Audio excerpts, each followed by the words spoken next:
I'm Michelle Dewberry and I'm keeping you company right through until 7 o'clock this evening. GB News, the People's Channel, Britain's watching.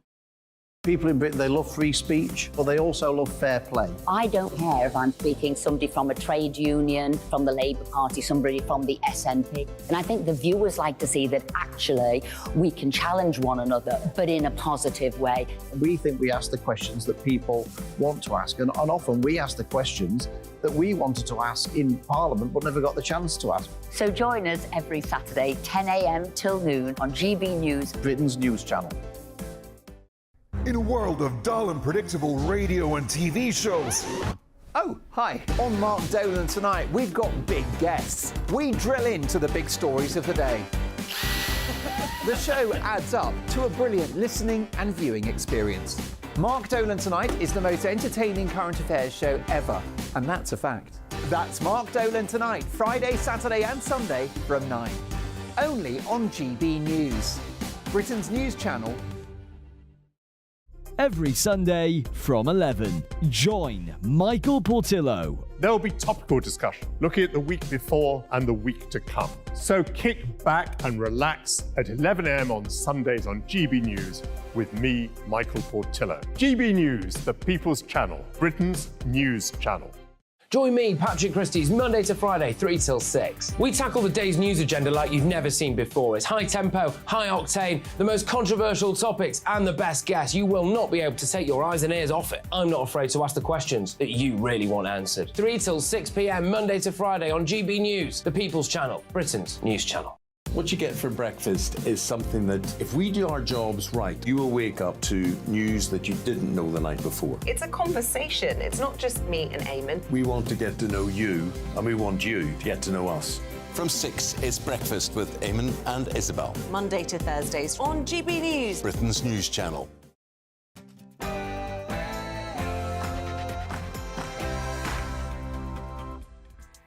Well, good afternoon. I was just enjoying my new teeth.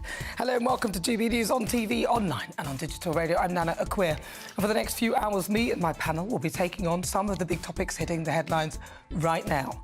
This show is all about opinion. It's mine, it's theirs, and of course it's yours. We'll be debating, discussing, and at times we will disagree, but no one will be cancelled. So joining me in the next hour is broadcaster and journalist Danny Kelly, and also broadcaster and author Christine Hamilton. In a few moments' time, we'll be going head-to-head in a clash of minds with political commentator and former Conservative Special Advisor Claire Pissell, and also former advisor to Jeremy Corbyn and James Schneider. Before we get started, though, let's get your latest news headlines with Ray Addison.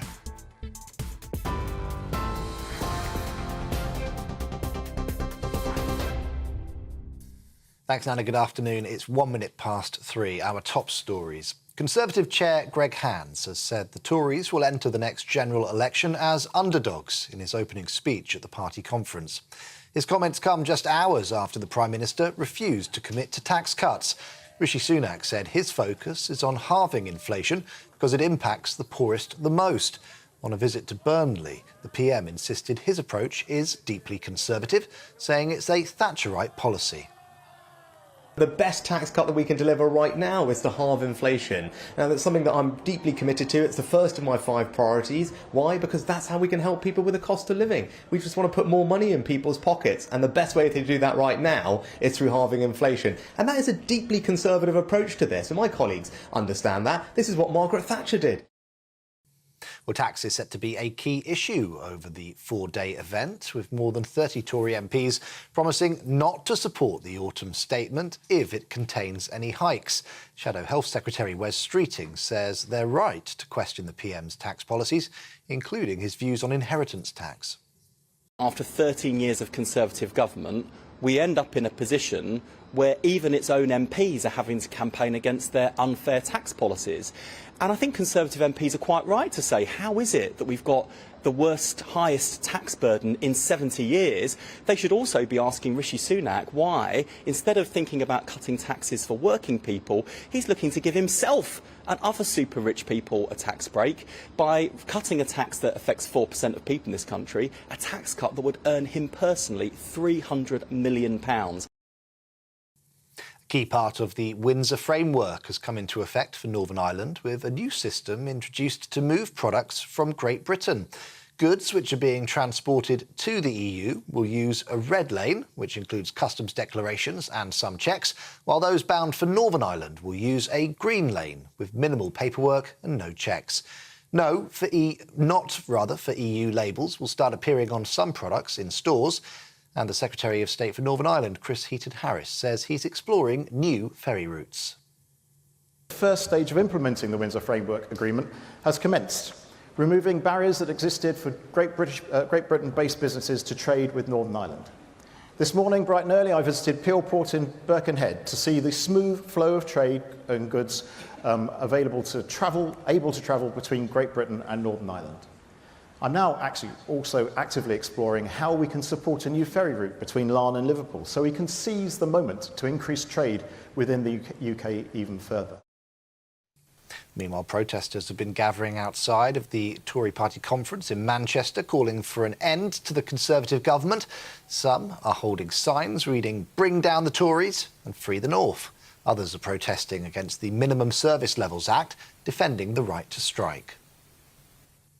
Well, in the last few minutes, the family of Jessica Baker have paid tribute. The 15-year-old died when her school coach crashed on the M53 on Friday. They say Jessica's untimely death has led to a massive void in their lives. The driver also died when the coach overturned.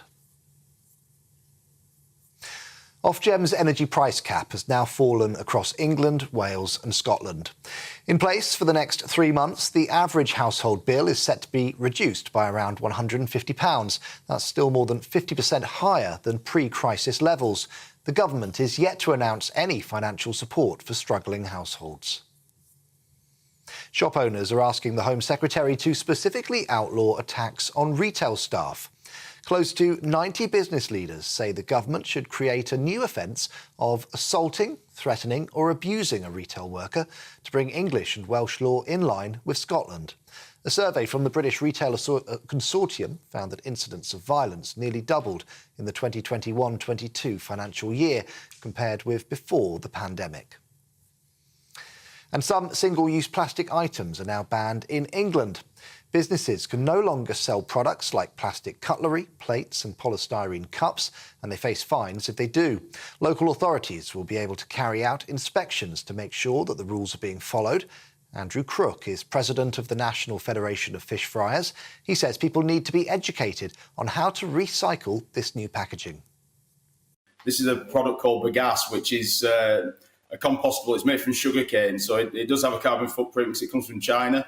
The problem is they look very similar to what's banned, which is the expanded polystyrene. So I think there's still an educational piece from the government for consumers about how to dispose of them correctly.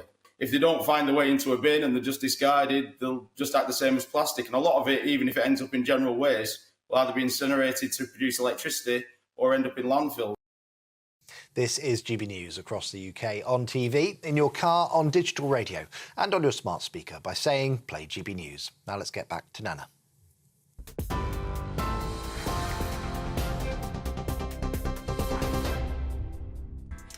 Good afternoon. It's fast approaching 7 minutes after 3 o'clock. This is GB News on TV, online and on digital radio. I'm Nana Akua.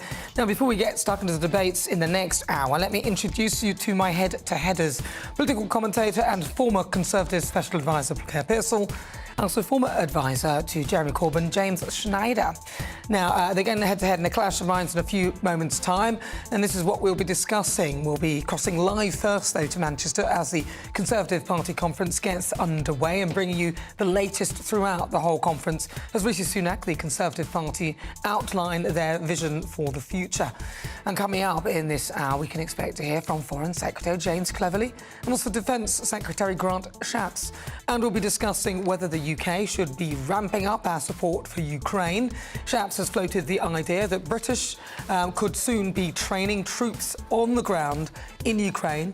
Is this worth the risk? Then Are the Tories finally taking migration seriously? Rishi Sunak and Suella Braverman are both gearing up for a fight with the ECHR. Now, they're preparing to use new legal powers to ignore injunctions from the Strasbourg court as they try and get the Rwanda plan back on track. And it's not just migration where the governments are getting serious. Net zero too. Business Secretary Kemi Baton has warned that we cannot bankrupt ourselves in an attempt to reach our 2050 target. And also, there's help for our high street, a £1 billion boost for British high streets from the government, as Rishi Sunak named 55 rundown towns set to benefit from levelling up. But although I thought that's what they were meant to be doing, but they haven't been doing, don't know what they're levelling. But that's coming up in the next hour. Tell me what you think and everything we're discussing. Email gbnews@gbnews.com or tweet me at gbnews.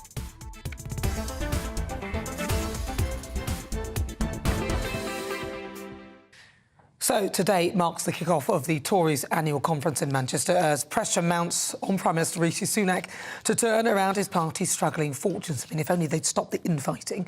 All eyes will be on Home Secretary Suella Braverman after her controversial speech in Washington, D.C. this week, where she criticised multiculturalism. I wrote a nice little piece on that in the Daily Mail, possibly positioning herself as the darling of the right of the party.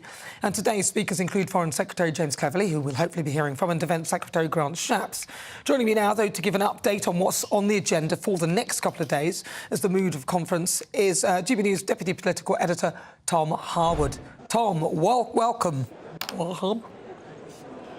Thank you, and welcome to Manchester. Here, the Conservative Party faithful are gathering for their conference. 4 days of it here in Manchester, starting this Sunday, and despite the train strikes, there have been a fair few people gathering. We're starting here to show you the exhibition centre, where lots of people are displaying their companies, and of course, you've got the Conservative Party shop here. Hashtag CPC23, that's the slogan of this conference on social media. But perhaps the most exciting stall, and stop me if I'm being a little bit biased, a little bit less than impartial here. GB News, of course, is exhibiting our wonderful stand. We're, of course, at the Tory Party conference. Next week, we're at the Labour Party conference as well with the same stand. But I believe Grant Shapps is speaking right now. Let's have a listen to him. You'll see. But he will be speaking very shortly as well. We're going to cross live now to the party conference where Secretary of State of Defence Grant Shapps is speaking about the conflict in Ukraine. The exit either. Putin hoped to take Ukraine by bluff. A swift armoured invasion designed to seize Kyiv and install a puppet government. Ukraine would be taken quickly, it would be overwhelmed, it would be reduced to a vassal state, its identity and freedom crushed. But the Ukrainian people were not going to let that happen. And neither were we. The United Kingdom stepped up.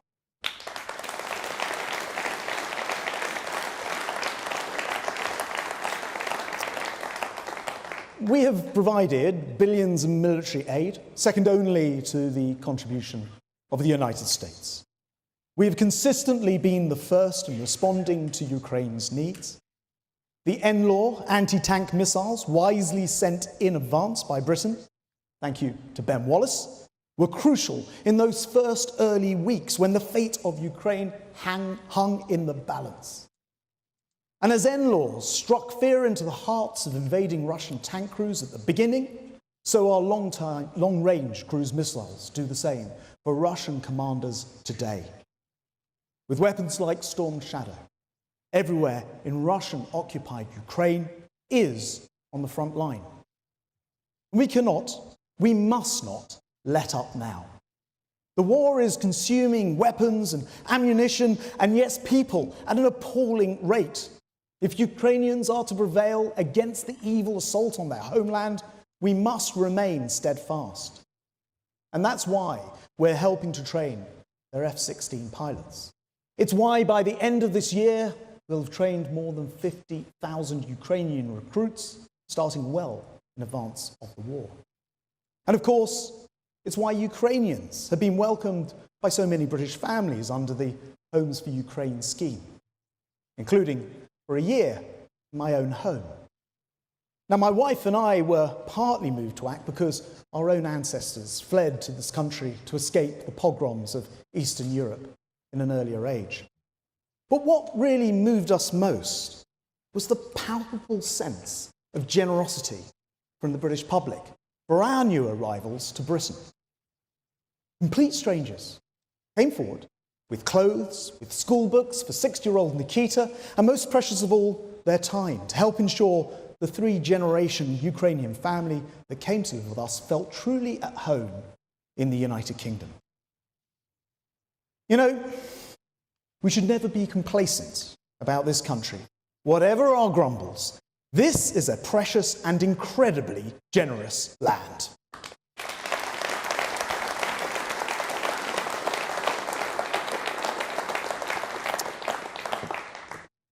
On my first visit to Ukraine this summer, I visited Nikita's nursery in Kyiv. I saw the apartment block across the road from his kindergarten that had been destroyed by one of Putin's rockets at the start of the war. This was the attack that made Nikita, his mother, his grandmother, together with their dog Max, flee from Ukraine. Only as I glanced across the street from his nursery this summer, there was no bombed-out shell to view. The apartment block had already been completely rebuilt, re-inhabited. What I was witnessing was the iron resolve of the Ukrainian people, ordinary people, maintaining a semblance of life even amongst the air raid sirens, rebuilding their homes the moment they get the chance. And last week, as Defense Secretary, I visited Kyiv again. And this time, I met with the steely resolve of President Zelensky himself. At a time when he could have left the capital, at a time when he could have become a leader in exile, he did not. He stayed put, and he provided inspiration for his people, and he showed remarkable bravery.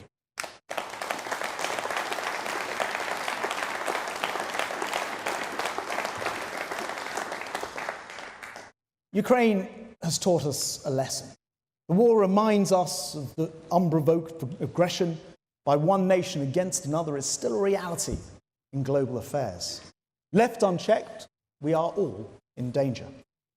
And this is why we must invest in our defence. That's why, under the Conservative government, defence spending has exceeded £50 billion a year for the first time ever.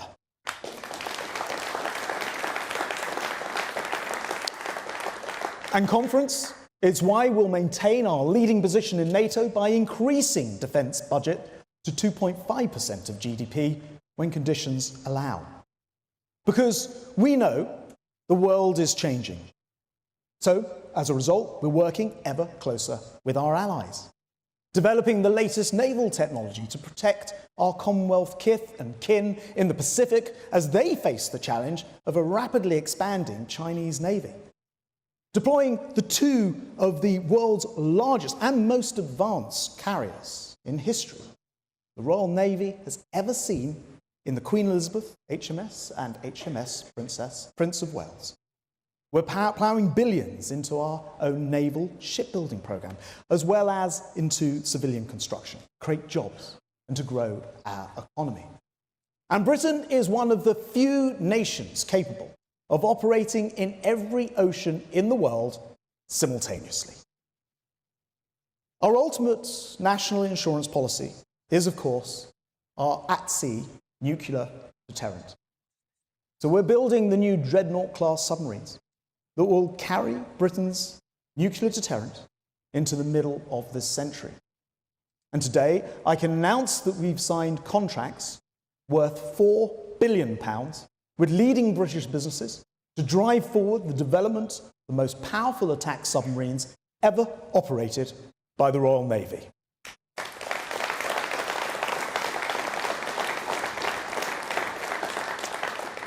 These hunter-killer AUKUS submarines will empower the Royal Navy to maintain our strategic advantage under the sea, enabling us to compete with emerging navies anywhere in the world as our world becomes more unpredictable and dangerous. Today's announcement will support thousands of jobs, from Barrow-in-Furness, where these submarines will be built, to Derby, where our reactor build facilities will be expanded, And by backing British businesses to develop them, we're taking the long-term decisions we need to boost our defence industry and to grow our economy. Under our Prime Minister's leadership, the Conservatives are putting UK at the very heart of NATO. Vladimir Putin shattered peace across Europe, but in doing so, he made our collective will and our resolve more important than ever.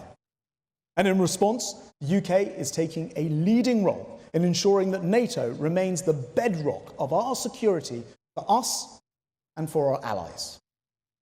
We are one of NATO's very few members exceeding the critical 2% of GDP target for the amount of money which is spent on our defence. And, of course, we are the largest defence spender in Europe, and we're delivering capabilities our alliance needs. Today, I can announce the UK has stepped up again with 2 new deployments. First, in response to a request from our Polish friends, RAF Typhoons are landing in Poland as I speak to support our NATO ally with the growing threat of Russian interference. Deploying ahead of Poland's elections, there'll be a very powerful way of undeniably showing Putin that this Conservative government will protect democracy and freedom from any despotic tyrant that threatens our allies.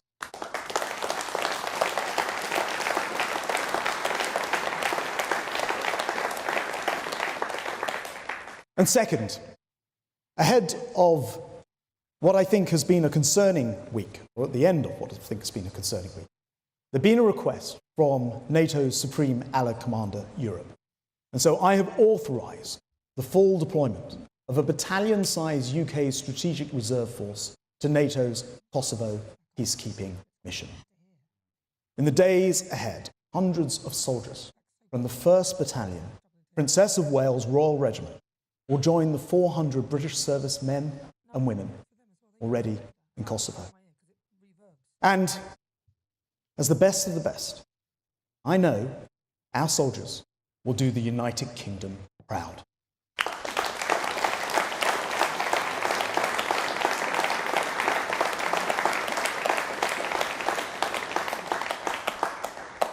We've been unwavering in our support for NATO, contributing to every allied mission that they have and supporting them this weekend, so that when NATO contacted us, they knew the answer from the United Kingdom would be yes. As Conservatives, we put national security first, which is more than can be said for Labour. So, what is Keir Starmer's approach to our fundamental security? Simple. He personally campaigned to make one Jeremy Corbyn Prime Minister, the man who called for NATO to be disbanded. Starmer actually backed plans for Britain to adopt a non-nuclear, non-aligned defence policy. In plain English, that meant scrapping Trident, abandoning NATO, and leaving us naked in the face of nuclear threats from the Kremlin. And that isn't just the Starmer of the past. Since then, he's gone further, appointing a shadow foreign secretary who has repeatedly voted against renewing our nuclear deterrent. You know, in the military sphere, it's sometimes good to keep your enemy guessing. The problem with Keir Starmer is that on policy, he keeps everyone guessing, including himself. What would Britain's armed forces look like after 5 years of Labour? Who knows? The man will say anything to get himself elected. But the one thing we do know is that you just cannot trust Labour on defence.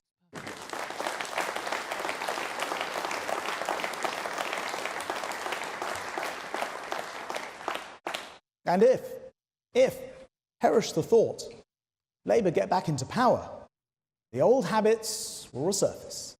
Defence, always dismissed and disparaged by the left, will be the first casualty. And our service people and defence industries and our veterans all deserve much better. Conference, we must not let that happen.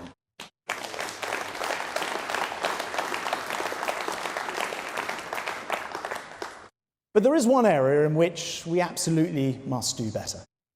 Service life is tough enough on families, servicemen and women, without having to put up with substandard accommodation. There are too many old and creaking buildings in our estate, and that lowers morale. Our accommodation estate is in fact very large. Indeed, if the Ministry of Defence was a housing association, it would rank amongst the biggest in the land. So I'm making it a personal priority to improve its quality, which is why we're injecting £400 million to ensure that we provide the modern accommodation that our service families deserve. And while resolving this problem will not be instantaneous, I am determined that we fix it in order to support our brave men and women at home as well as on the front line. And while we're on the subject of morale, I want to end by saying something about our party. One of the things I most admire about the military is that they don't gloss over the harsh realities. Now, times are tough. We are behind in the polls. The pundits tell us that Labour is a shoo-in, and we wouldn't be human if we didn't sometimes feel the pressure. But for those who think that this conference is going to be nothing more than inward-looking or downcast, I say this. This country faces an important choice. Rishi Sunak will make the hard but necessary long-term decisions to get the country on the right path for the future, or Sir Keir Starmer, a man focused on the short term, lacking the backbone to make the big changes that Britain needs.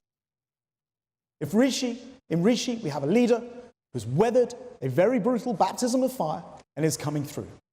His mettle has been tested and not found wanting.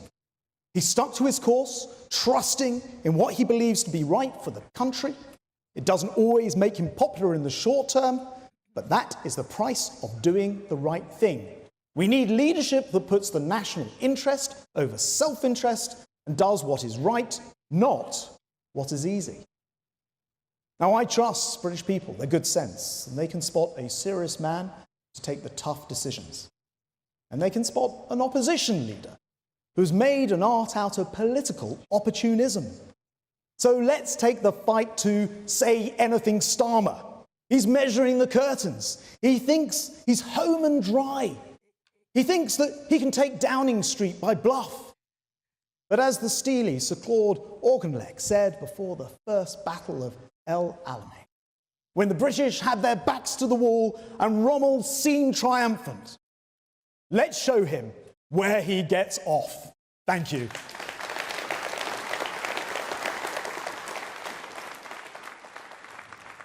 That's, of course, Defence Secretary Grant Shapps speaking at the Conservative Party conference. Interesting what he said there about Keir Starmer. He's measuring the curtains. Very interesting indeed. But let's get started. Let's welcome again to my panel political commentator Claire Pearsall, also James Schneider, former advisor to Jeremy Corbyn. Listen, I'm going to start with Claire on this one because obviously you're a former Conservative advisor. What would you say about that speech? What were the highlights that you saw in that? I think it's quite interesting that let's remove the Ukraine aspect of it, but if you're looking more to what your Defence Secretary is going to do for your armed forces, then the change in accommodation standards is absolutely vital. I'm so pleased. 400 million to get accommodation for service families up to scratch is absolutely the right way forward. And I really wish that he'd opened with that. Yes. Because I think that is incredibly important. We need to look after our armed forces, we need to look at their paying conditions and also what equipment they're going out to serve us with. And those things, I think, are arguably more important. Those things are going to matter a lot more to individuals looking at which way they're going to vote. And those armed forces personnel absolutely deserve our support. So I'm so pleased that he's done that. I wasn't sure quite what to expect from Grant Shapps. He's only been Defence Secretary for quite a short time. He's not Ben Wallace. He doesn't have that same way of presenting information, but I do think that it was a good introduction. Now, Ukraine is always going to be a major part of what the UK is going to push forward, seeing as that we've been behind a lot of the support. But I think that needs to be push back in a conference speech like that. I really, really do. I don't think that is the most important thing. But overall, I'm pretty pleased with his performance so far.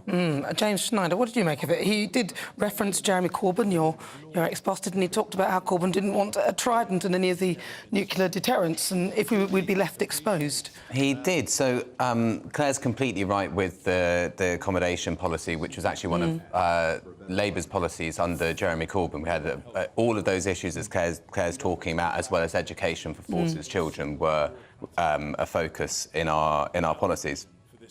Jeremy Corbyn is not liked by the military and security establishment because he wanted to, in my view, absolutely rightly, dramatically change course in our foreign policy. So an end to the bomb first, think later policies, an end to the war on terror, an end to complicity in torture, things that have made us less safe at home and also have made the deterrent. Don't forget the trident as well. He wanted that, didn't he? An end to trident. He wanted an end to nuclear. I mean, nuclear weapons are a very bad thing. They risk the annihilation of everybody on Earth. No, it's true, but you've seen what happens when you don't have them, and that's why Putin probably invaded Ukraine, because they're a big nuclear power, aren't they, Russia? So I'm just... I mean, Putin didn't invade because he has nuclear weapons, and Labour's policy was for multilateral nuclear disarmament, which actually been the policy of every government. It was meant to be the policy of every government in this country since the 1950s. We shouldn't want to have nuclear weapons. We should want to... I'm going to stop you there because actually James Cleverly is about to start speaking at the Tory party conference, so we're going to go live now to him. And so if you're wondering where they are at the moment during this speech, they're out in the wider world promoting Britain on the world stage. And all those visits, all those meetings, all those calls has allowed me to hear firsthand what the world thinks of us.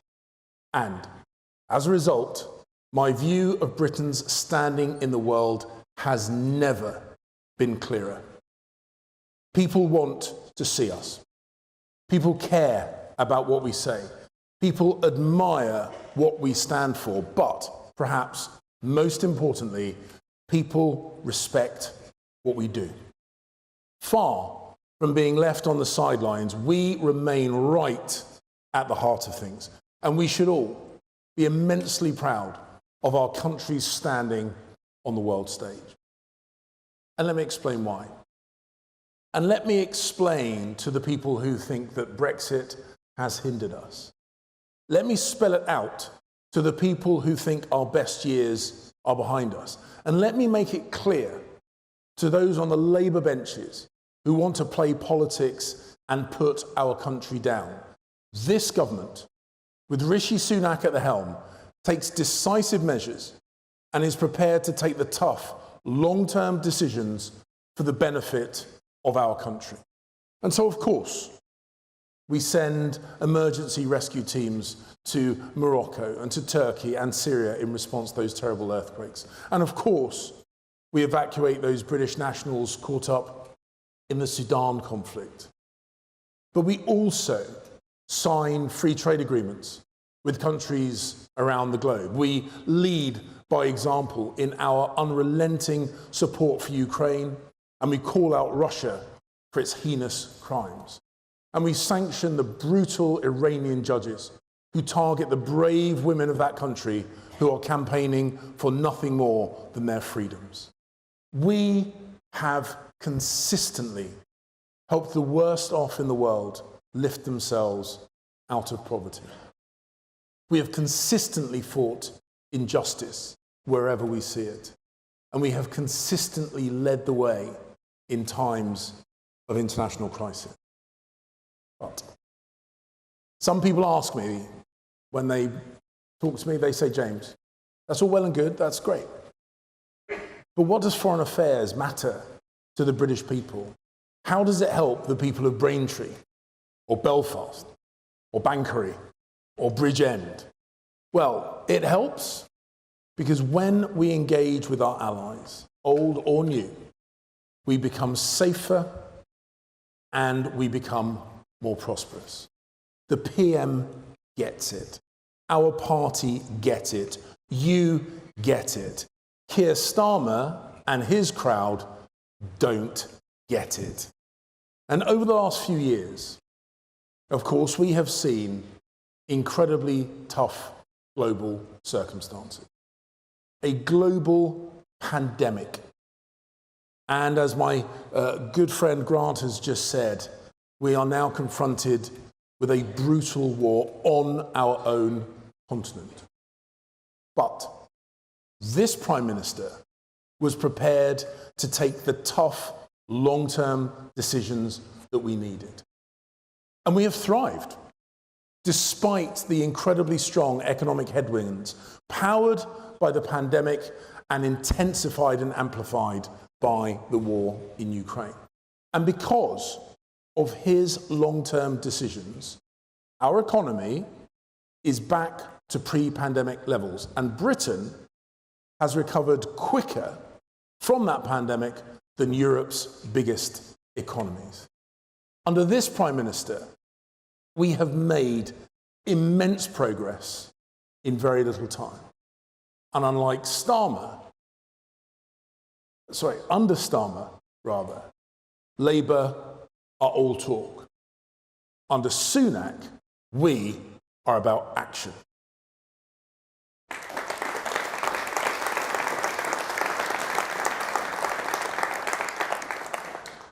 As I say, in the relatively short time that Rishi has been Prime Minister, let us look at what we have achieved.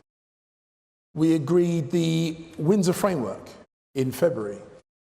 We agreed the AUKUS deal in March, the Hiroshima Accord in May, and the Atlantic Declaration in June. We've come to agreements with Europe that will help grow our economy, help stop the boats, and make us all safer. Conference. We should be incredibly proud of our country and incredibly proud of what we achieved in just this short period of time. And the Prime Minister's leadership has allowed us to take full advantage of the bold decision that we collectively made in 2016. So let me give you a few facts and figures just to prove the point. Last year, service exports reached a record high in current prices and are likely to increase again this year.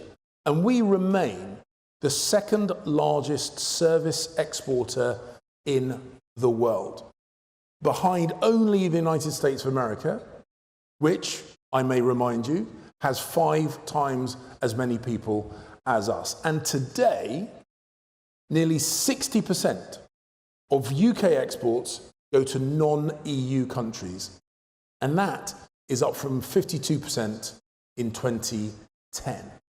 And the long-term economic trend is clear. And it's one that we expect not just to continue, but to intensify. And that's why, because we are looking at the future, because we are facing forward, we recently concluded negotiations to join the Comprehensive and Progressive Agreement for Trans-Pacific Partnership. Easier to say than you might believe. And actually, it took me longer to say it than it took for us to join it. That's because we are focused on building our friendships, our forces, and our relationships with the Indo-Pacific region. It's why we are pushing so hard to conclude a trade deal with India, an economy forecast to double in size by 2030, overtaking both Japan and Germany to become the world's 3rd largest economy. And it's markets like these that are the future. And we recognize their value to us will grow enormously. And again, whilst we have a global outlook, Labour can hardly imagine the world beyond Brussels. Now, the world has got used to engaging with a new independent Britain, to engaging with a Britain that is free to forge its own destiny free to ratify its own laws, and free to negotiate its own trade deals. And our newfound independence has enabled us to repeatedly get ahead of events, whether that's with the manufacturing of life-saving vaccines, which then gave us the ability to lift out of lockdowns, or whether it's the sanctioning of the Russians involved in the illegal, brutal and disgusting conduct, both domestically and abroad. And yes, I'm especially proud of our record when it comes to the support of the people of Ukraine.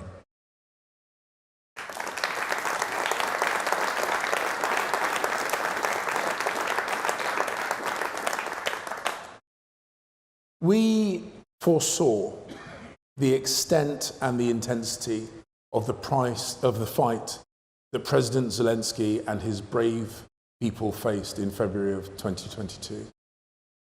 And I consider it a personal privilege to have done what I can to maximize international support for that courageous country. But never let anyone forget that for almost a decade now, every Conservative Prime Minister has backed Ukraine.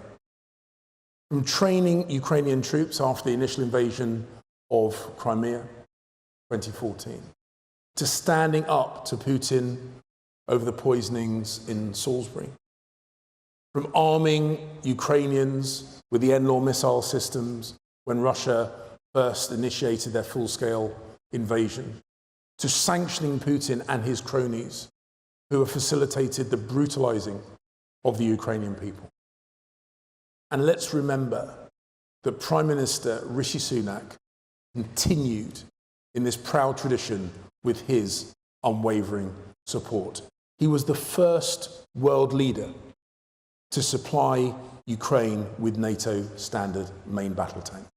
He was the first world leader to commit to training fast jet pilots. He was the first world leader to supply the long-range missiles that support those brave Ukrainians fighting in the front line. And earlier this year, Rishi Sunak hosted the landmark Ukraine Recovery Conference in London, where we secured billions of dollars in international funding so that Ukraine will be able to rebuild itself once they win this war.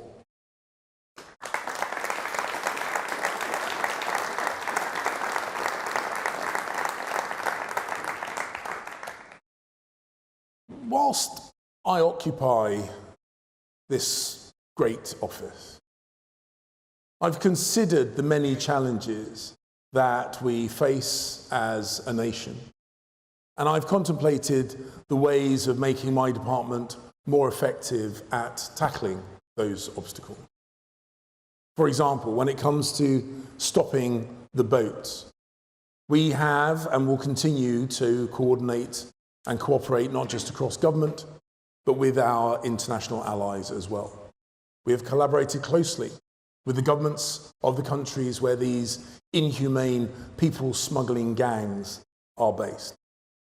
But I recognise that we need to keep going. And so today, I've written to all of our ambassadors, all of our high commissioners, and I've instructed each and every one of them to do even more work with the countries in which they represent the UK to help stop the abhorrent trafficking of human lives across the English Channel. Be in no doubt at all, our diplomats will redouble their effort to bring an end to this terrible, terrible injustice. Now, I'm incredibly proud of the diplomats that I work alongside. I have no doubt that they are the best in the world. But I want to ensure that our diplomatic service is truly representative of the UK. And unsurprisingly, I believe that those who have served our nation on the battlefield can continue to contribute beyond their tours of duty. Which is why I have tasked my officials to carve out space in our diplomatic service for veterans. And I look forward to working with Johnny Mercer, our Veterans Minister, to ensure that the men and women from our armed forces, who we know are amongst the best of us, to give them the opportunity to be the best at representing the UK.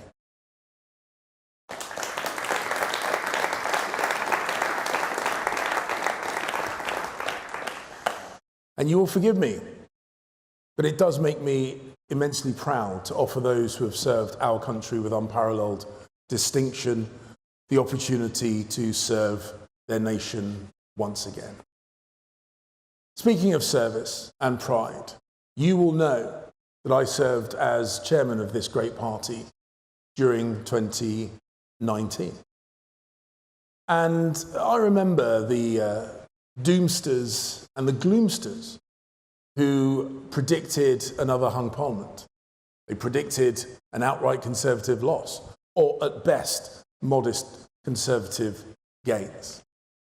And those were the people whose amazing predictions predated the most significant electoral victory of recent times and an 80-seat Conservative majority. And yet, today, I see the same old faces, the same voices, the same old politicians making the same old tired predictions.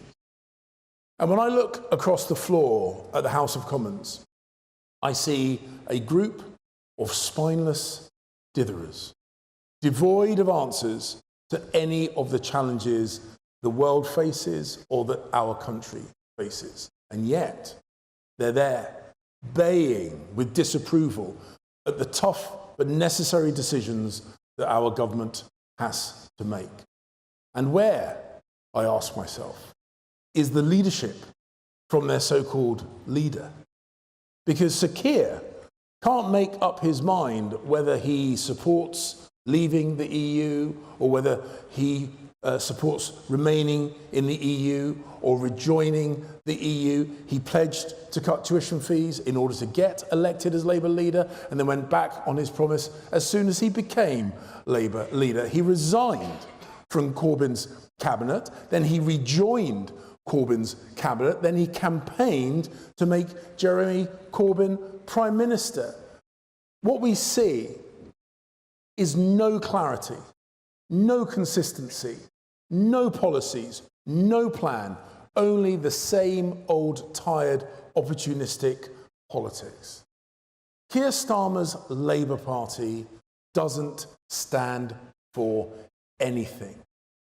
And whilst Sir Keir and his comrades represent the tired politics of the past, the Prime Minister is ready to do things differently. And why? Because the Conservative Party believes in Britain's epic potential, and the Labour Party is unwilling to take the tough decisions that will ensure the prosperity and the safety of this country for generations to come. Conference, I can think of nothing more counterproductive than handing over the keys of government to a group of political chancers and visionless ideologues. It is a scenario I refuse to entertain. Because a party that does not believe in Britain cannot be trusted to lead it. Only the Conservatives have a plan for the future. Only Conservatives will take the tough decisions that will keep us safe and keep us prosperous. Only the Conservatives will stand with pride on the world stage. The people of this great country will see that, and that is why they will vote for Rishi and the Conservatives at the next election. Thank you. Thank you very much.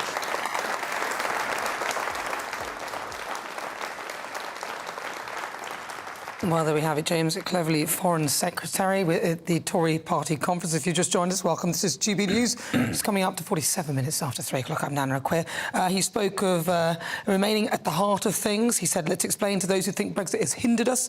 He said that the government thinks very seriously and that we constantly in this country lead the way. Rishi is taking tough long-term decisions.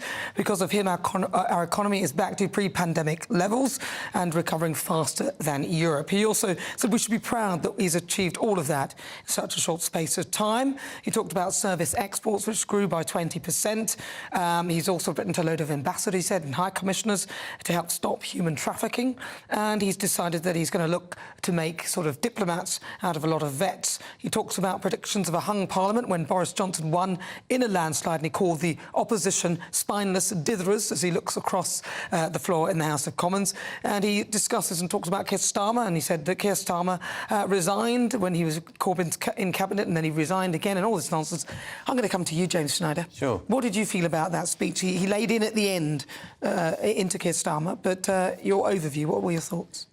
Yeah, I mean, every conference speech has some political knockabout where you say the other side, they're very, very bad, but our side, very, very good. Our leader, who brackets is under a lot of pressure, and there are lots of people in that hall that don't like him very much, is really very, very excellent, and that's what he's saying. I mean, in substance, I feel slightly sorry for him. If Grant Shapps got an announcement, he was given £400 million to spend on forces accommodation. James Cleverly was allowed to write a letter to diplomats to tell them to carry on doing what they're already doing, but with more vigour.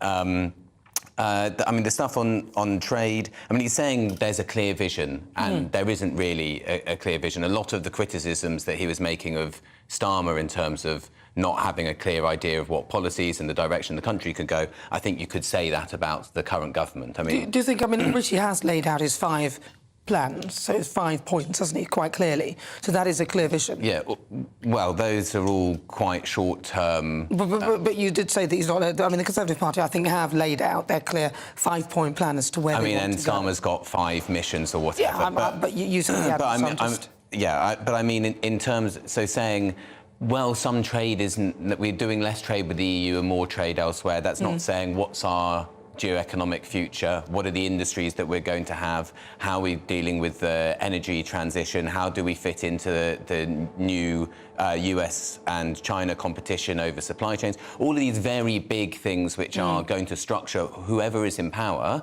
and the decisions that they can then make. I mean, neither party have any plan for any of that stuff. And James Cleverly definitely didn't give us one there. He did fumble his speech a little bit, didn't he, Claire? He had a few bits where he said the opposite of what he meant, but never mind, bless his heart. He did. He was having a little bit of trouble sort of reading words out loud, which for an MP is pretty much part of their job. But it was sort of a speech that didn't really come to much. I agree with James. I feel very sorry that he had to follow Grant Shapps, who had a big announcement to make, and James Cleverly quite obviously doesn't. I do quite like the idea of veterans being brought into the diplomatic service. Absolutely. I think that's a fantastic use of the resources and people that understand.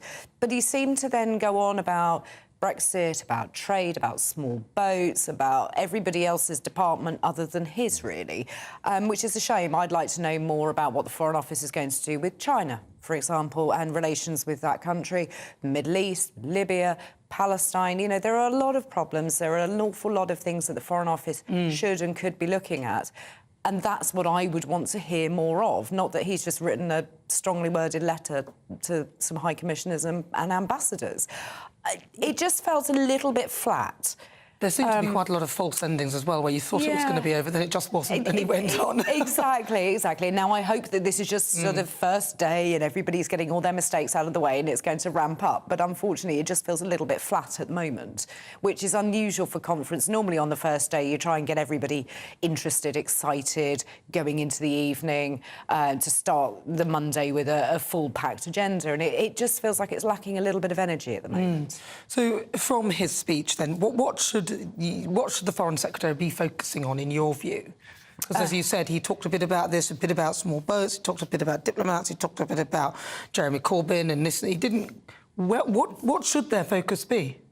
Well, I think that China is a really big focus, and what's happening in the Indo-Pacific area is of vital importance to this country, and I think that should be discussed. I also think that things like Libya and sort of instability in the Middle East needs to be right high up on the agenda. But I can appreciate that these are sort of probably quite niche subjects for a conference speech. But what about what the G7 is doing? He's recently been out at a meeting. He's also been to Istanbul meeting President Erdogan. Why do we not hear about those kind of things? He obviously doesn't have a big announcement to make. So how about let's go over what he has done and what he's achieved rather than looking at everyone else's departments. James Schneider. With conference speeches, you're either speaking to the room or you're speaking to the country. And the thing I remember, we were always saying to our people is, remember, you're not really saying this to the room. You're saying it because it's going to be on TV. People are going to be sitting at home and they're going to watch it. And that speech, and quite a lot of Grant Shatt's speech as well, did feel like they were speaking to the room, not to people at home, to say, Rishi's good, he's getting on with the job, come on, let us get on with it, that's our only way of winning, rather, in fact, even the way that Cleverly ended the speech by saying the British people are basically going to come round and decide that they're going to vote for us. That's like trying to reassure the few thousand people in the room rather than appeal to the millions of people sitting at home. And his delivery, if we are going to sort of start picking at that, it was quite mumbled, and I think Grant Shapps had a bit of that as well, and it didn't really sort of incentivise me to think, oh, Conservative Party really sound like they've got something that I want to listen to. I mean, a couple bits, but most politicians are fine at speaking, but they're not brilliant at speaking. They're not great rhetoricians. That's a skill that really not very many have, and throughout the conference season, you won't see very many speeches where you go, oh, wow, that I can see people being actually moved by that. And the few people who can do that should do that, and the ones that can't shouldn't, because there is nothing more embarrassing, as we can remember from particular speeches. Liz Truss. When Liz Truss, for example, if they say, that is a disgrace, and everyone's like, no, you can't pull that one off. So I thought his delivery was fine. It wasn't brilliant. He did miss up a few words, but that wasn't the main problem. And the main problem is they don't seem yet to have decided what their message is for conference, and therefore what's their message that they're going to take into the next year, which is an election year. And if you don't have that, then it ends up being very bitty, like Claire was saying a little bit about what they're doing on small boats, a little bit about trying to do a dividing line on Brexit, a little bit of knockabout with Starmer. There's not very much that says, we're about this, they're about that, that's why you should vote for us. Yeah, it was quite disappointing. The last word on it, seeing as you're not going to conference, and I take it this year? I'm not. I've done many, many years of conference, and I do think that Sunday is actually a really hard day for those people to come up. You've got people arriving, coming in. You need to be able to have that message, and as James said, you should be able to plan what your messaging is, what days you're going to be going large on whichever subject it is. And it just feels a bit at the moment is that there is this, we need to build up Rishi as our Prime Minister and he's doing a really good job, rather than what we're doing for the country. And I think that that's where it becomes really difficult to take seriously. If you're not saying to the country, this is what the Conservative Party are going to do for you, then I think that you're losing that audience. Does feel like they're missing a trick there. They could do a little bit better. Listen, James Schneider and also Claire Pistol, you will just join me for the next half hour. If you've just tuned in, just coming up to 56 minutes after 3 o'clock. This is GB News on TV, online and on digital radio. I'm Nana Akua. Now, coming up in the next hour, I'll have my first Great British debate and I'll be asking, should we leave the ECHR? Plus, we'll be back with Tom Harwood from his reaction for the first day of the Conservative Party conference in Manchester. So stay tuned. Don't forget, you can also download the GB News app where you can watch all of the shows here on GB News, or why not stream the show live on YouTube. Right, stay tuned. Loads more still to come on GB News. We are the People's Channel. On the way, my monologue, plus the Great British Debate, and we'll be live throughout the day at the Tory Party conference in Manchester. Don't go anywhere. What you get for breakfast is something that, if we do our jobs right, you will wake up to news that you didn't know the night before. It's a conversation. It's not just me and Eamon. We want to get to know you, and we want you to get to know us. From 6, it's Breakfast with Eamon and Isabel. Monday to Thursdays on GB News, Britain's news channel. Westminster is going around in ever-decreasing circles, followed by the media. Britain is broken. How on earth did we get into this mess? But more importantly, how do we get out of it? Join me at 7 p.m, Mondays to Thursdays on Farage, here on GB News. We will have open, rational debate. We've got to work out how Britain moves forward from this. Join us here on GB News, the People's Channel. Britain is watching. Join me, Andrew Pearce and Bev Turner, Monday to Thursday, 9:30 a.m. Who benefits from that? Not the British public. And on Fridays, join us, Tom Harwood and Ellie Costello from Britain's Newsroom. That's what you get with this show. That's fantastic. If it's happening, we're talking about it on Britain's Newsroom. GB News, Britain's news channel. GB News, unlike other broadcasters, isn't obsessed with the London-Westminster bubble. We think there's a nation beyond the M25, and that's why we talk about the issues that matter across the land. Join me on State of the Nation, 8 to 9 o'clock, Monday to Thursday, on GB News. Daisy's listening, and you should too. People in Britain, they love free speech, but they also love fair play. I don't care if I'm speaking somebody from a trade union, from the Labour Party, somebody from the SNP. And I think the viewers like to see that actually we can challenge one another, but in a positive way. We think we ask the questions that people want to ask, and often we ask the questions that we wanted to ask in Parliament but never got the chance to ask. So join us every Saturday, 10 a.m. till noon on GB News, Britain's news channel. Nightmare commute. Kick it up a gear with me, Patrick Christie's, at drive time, 3 till 6 p.m, Monday to Friday on GB News Radio. You can listen online and on DAB+, on the smart speaker app, and on the GB News app. And if you've got an Alexa, all you have to say is, Alexa, play GB News. We're also on TuneIn and the Radio Player apps. From the school run to rush hour, get revved up with me, Patrick Christie's, on GB News and GB News Radio. So Jubes and Kerr, we tackle the issues of the day with real robust debate, both sides of the fence, battling it out with me in the middle with my forthright opinions and views. And often really interesting things happen because you start with a position and then by the end of the debate you find actually, well, I might not have thought about that one. What we need in this country is 2 new political parties. You should maybe think about doing a 2024 calendar. I'm Michelle Dewberry and I'm keeping you company right through until 7 o'clock this evening. GB News, the People's Channel, Britain's watching. The Live Desk with me, Mark Longhurst. And me, Pip Thompson. It's here Monday to Friday on GB News. From midday, we'll bring you the news as it breaks, whenever it's happening and wherever it's happening, from across the UK and around the world. Refreshing, feisty, but with a bit of fun too. If it matters to you, we'll have it covered on TV, radio and online. Join the Live Desk on GB News, the People's Channel, Britain's news channel.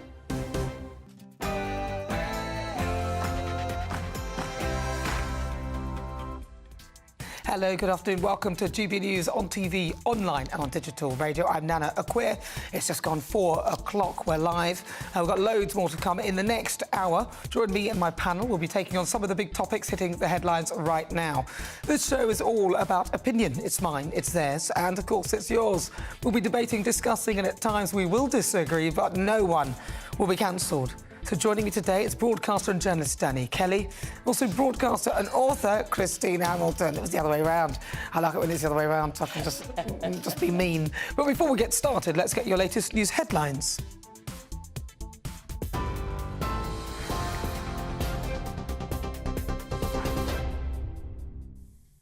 Good afternoon, it's 4 o'clock. I'm Lisa Hartle in the GB Newsroom. Labour was mocked at the opening of the Conservative Party conference, with the Tory chairman waving flip-flops featuring Sir Keir Starmer's face during his speech, suggesting the Labour leader doesn't have a clear position on issues affecting the country. Greg Hands described the opposition as a party that's incapable of running anything well, while also saying the Conservatives will be underdogs at the next general election. Who is the real Sir Keir Starmer? The friend and supporter of Jeremy Corbyn, the puppet of Tony Blair, or the mouthpiece of Just Stop Oil? All we do know is that he has broken every single leadership pledge and flip-flopped almost 60 times in just 3 years. This is a man who will literally say anything that suits him at that time. His comments came just hours after the Prime Minister refused to commit to tax cuts. Rishi Sunak said his focus is on halving inflation because it impacts the poorest the most. On a visit to Burnley, the PM insisted his approach is deeply conservative, saying it's a Thatcherite policy.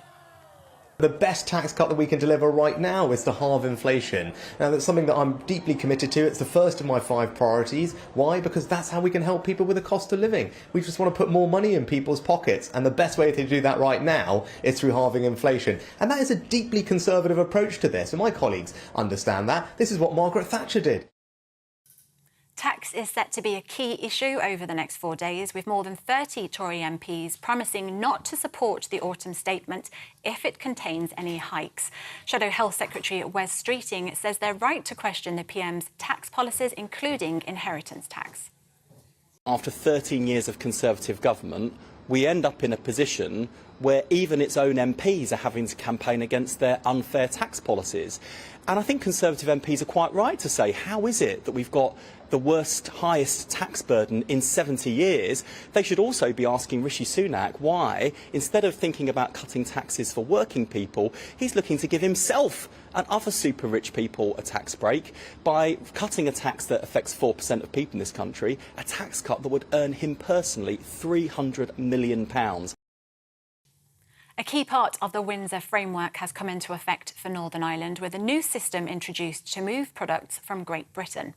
Goods which are being transported to the EU will use a red lane, which includes customs declarations and some checks, while those bound for Northern Ireland will use a green lane with minimal paperwork and no checks. Not for EU labels will start appearing on some products in stores. Northern Ireland Secretary Chris Heaton-Harris says he's exploring new ferry routes between the nations. The first stage of implementing the Windsor Framework Agreement has commenced, removing barriers that existed for Great Britain-based businesses to trade with Northern Ireland. This morning, bright and early, I visited Peel Port in Birkenhead to see the smooth flow of trade and goods able to travel between Great Britain and Northern Ireland. I'm now actually also actively exploring how we can support a new ferry route between Larne and Liverpool so we can seize the moment to increase trade within the UK even further. Meanwhile, protesters have been gathering outside the conference in Manchester, calling for an end to the Conservative government. Some are holding signs reading "Bring down the Tories" and "Free the North." Others are protesting against the Minimum Service Levels Act, defending the right to strike. The family of Jessica Baker have paid tribute to the teenager who was killed on the Wirral. The 15-year-old died when her coach crashed on the M53 on Friday. They say Jessica's untimely death has led to a massive void in their lives. The driver also died when the coach overturned. Some single-use plastic items are now banned in England. Businesses can no longer sell products like plastic cutlery, plates and polystyrene cups, and they face fines if they do. Local authorities will be able to carry out inspections to make sure the rules are being followed. Andrew Crook is president of the National Federation of Fish Fryers. He says people need to be educated on how to recycle the new packaging. This is GB News across the UK on TV, on digital radio and on your smart speaker by saying play GB News. Now let's return to Nana.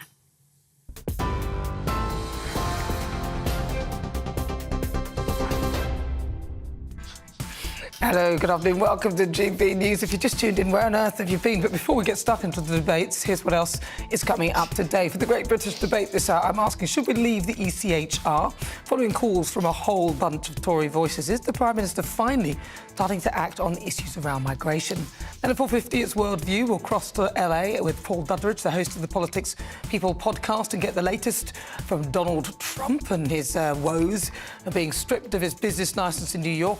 That's one of them. Plus, we'll head to Moscow to hear the latest on the reaction to Grant Shapps's suggestion that British troops could train forces in Ukraine. Then stay tuned at 5 o'clock. This week's Outside, my mystery guest this afternoon is most well known to many for his time as a presenter on the popular children's television show, especially, and he's spent his career making maths fun. Stay tuned and all shall be revealed. That's coming up in the next hour. Tell me what you think of everything we're discussing. Email gbviews@gbnews.com or tweet me at GBNews.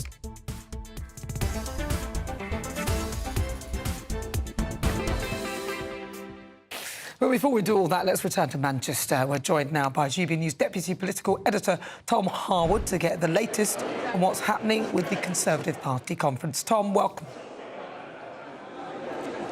Thank you, Nana, and welcome to Manchester. Here we are for the Tory party conference, the first full day of activities here. And just before you enter the exhibition hall, you're greeted by this enormous map of all the new constituencies in the United Kingdom of Great Britain and Northern Ireland. Here on the map, they're all painted blue, although I think, given current polling, that is unlikely to be the case after the next general election. But walk with me, let's head in to the exhibition space and let's see what is going on here at the conference, which is abuzz with activists despite the train strikes. Hashtag CPC23 is the hashtag for the event, and just behind it we can see some rather fetching merchandise. What is on sale for the Tory faithful today? Well, let's have a little look.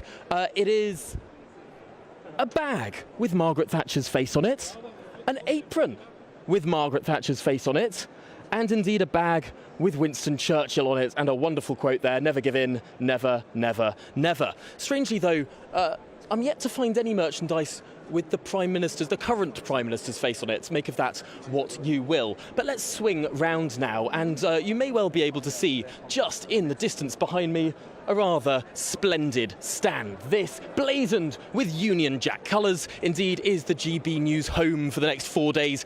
And fear not, due to deep impartiality, we will of course have a similar stand at Labour's conference next week in Liverpool. But here is our rather marvellous portable studio. You might have seen Camilla Tominey's show there this morning, and you can see all the bells and whistles. Oh gosh, I can even see my own face there. That's a bit disconcerting, discombobulating, one might say. But let's swing round and have a look at our wonderful setup here, our temporary studio where we'll be interviewing the most senior politicians in the land over the next 4 days, presenting some shows from here as well. You might be getting used to this view, but that's not all that's going on, of course. There's so many different people exhibiting, and it's quite delightful, I think, in my view at least, that we are right behind the Falkland Islands stand, which is a marvellously evocative of 1982, I think it was, when the Falkland Islands War was won, of course, by Margaret Thatcher. No doubt many Conservative activists here delighted by that. But it is remarkable to see this conference abuzz. People might think that being between 10 and 20 points behind in the polls might have dampened the mood here in Manchester, but it doesn't seem so. It seems that people are abuzz, people are talking,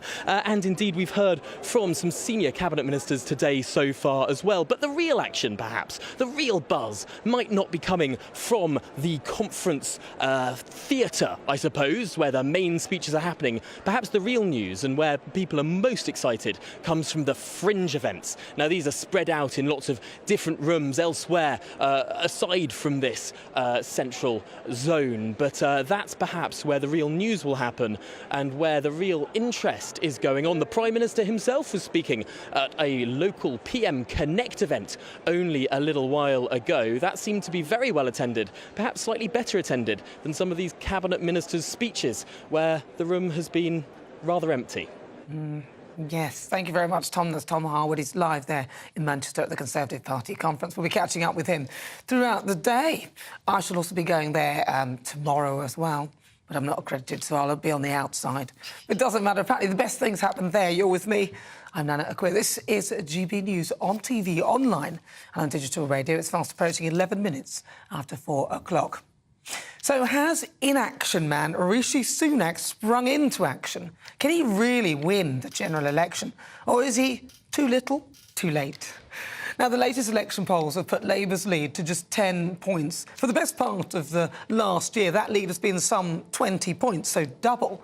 But after an unexpected win by the Tories in Uxbridge, the seat originally held by Boris Johnson, which hinged on Labour Mayor Sadiq Khan's ULEZ expansion, Rishi Sunak appears to have gotten the message. Net zero is net no-no. And since his pushback on the sale of new petrol and diesel cars and yet more softening of net zero policies, his stopping the war on the motorist rhetoric and now money for levelling up in towns, could Rishi have timed his comeback just right? Or will the Tory party do what we've come to see them do, behave like a bad version of The Apprentice and eat themselves from the inside out? He has also failed to mention whether he's going to continue the Manchester leg of HS2, which, given his party's conference is there all week and that Manchester is not a natural home for the party, he'd better start talking. On the flip-flop side, people say Sir Keir Starmer cannot lose, but there's a long way to go. And what does he stand for anyway? When he ran to be leader of the Labour Party, he supported abolishing tuition fees, tax rises on the rich, common ownership of rail and water, and free movement when we left the EU. But it seems that Sir Keir Starmer is so determined to win the election that he'll say anything because he's flip-flopped on all of that. His latest string of U-turns include the abandoning of plans to spend $28 billion a year on green investment over fears the pledge could actually destabilise the markets. Also, absurd policies which, in my view, include robbing Peter to pay Paul, like charging VAT and business rates on private schools in order to help fund state education. And if you can lose half your lead in a matter of months, remember Neil Kinnock, 1992? Neil clearly couldn't lose then, but then he fell into the beach in a photo call and everything sort of went wrong from there. You can't lose, and he lost to the greyest man in politics, John Major. So can Rishi turn the ship around, or has the Tory Titanic hit the Liz Truss iceberg?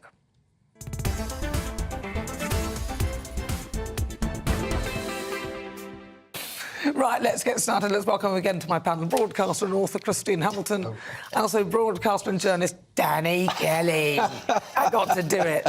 I'm going to start with you, Christine, because you're a lady of politics. You've been sort of in there. I went to my first Conservative conference, Are You Sitting Down, Everybody, in 1969.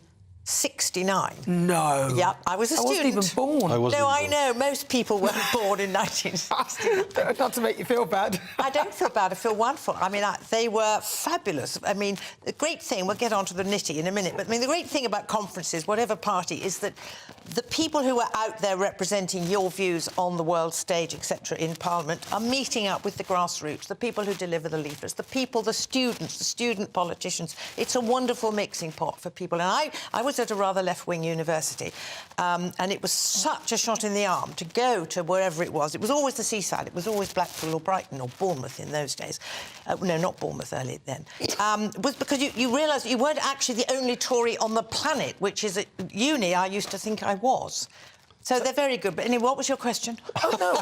Well, no, I didn't really. Well, she didn't say hello to you. I suppose I'm feeling a bit sort of nostalgic about seeing everybody at conference. Are you going to go? No, absolutely not. Dear God, no. No. Danny Kelly. Got my garden What is the question, actually? Well, what is the question? I mean, wasn't really a I did a question. monologue It's about Rishi Sunak. OK, Rishi Sunak is getting his timing just right. Yeah. I said this last Sunday. He is going to call a snap election, I think, late spring, early summer. I'm going with May. And I tell you what, he's got 5 things now that people are going to resonate with. OK, ULEZ. He's having a pop at ULEZ. The 20-mile-an-hour zone, even though it really only affects the Principality of Wales, it's still a big vote winner, and people are concerned about it coming to other areas of the United Kingdom. Yeah. ECHR, which we're going to talk about later, and him stopping the dinghies, and whether we are unilaterally going to take back control of something that originally was floated as an idea whilst the Second World War was still raging in 1941. And also, I think it was, I can't remember who it was, Swallow Braverman or Kemi Badenoch, who said there's no point, we can't save the planet with climate change by bankrupting the British people. I can't remember who said it. 5 very sensible...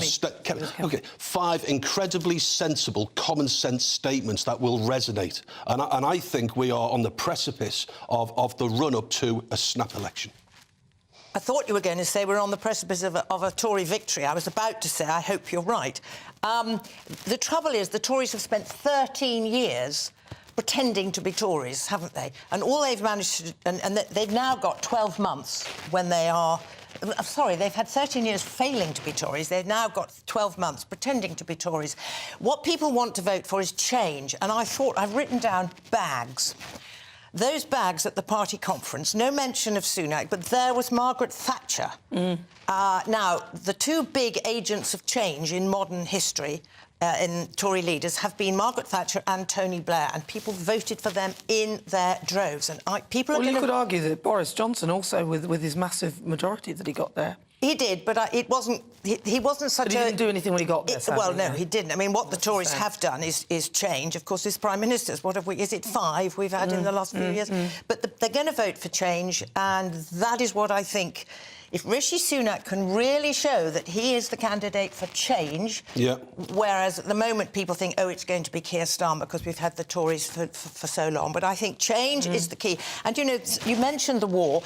After the war, every time Labour got in, they ratcheted socialism up and up and up. And every time the Tories got in, they never ratcheted it back. They just accepted it and went on until Thatcher. I want one of those bags. You can get one, I'm sure you can get. Bring me one back. A Thatcher bag she wants. I thought it was quite interesting, actually, that Grant Shapps said that every Tory leader in the past 10 years has supported Ukraine. I thought, how many have there been? I started thinking how many there were, which there have been quite a few. But if you just joined me, welcome. 17 minutes after 4 o'clock. This is GB News. We are the People's Channel. I'm Nana Akua. We're live on TV, online and on digital radio. Coming up, it's Worldview as we head to Los Angeles and Moscow to get the latest on what's going on around the world. But up next, it's time for the Great British Debate this hour. And I'm asking, should we leave the ECHR?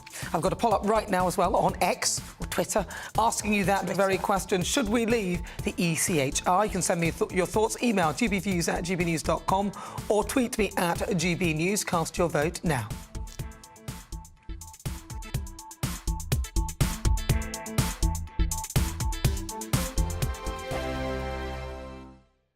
The Live Desk with me, Mark Longhurst. And me, Pip Thompson.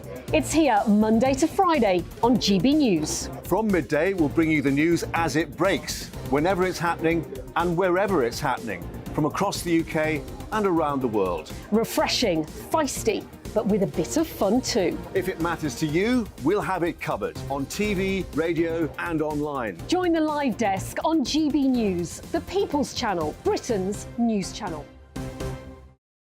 Join us every night on GB News at 11 p.m. for Headliners, which is 3 top comedians going through the next day's news stories, which is exactly what you need, because when the establishment has gone crazy, you need some craziness to make sense of it.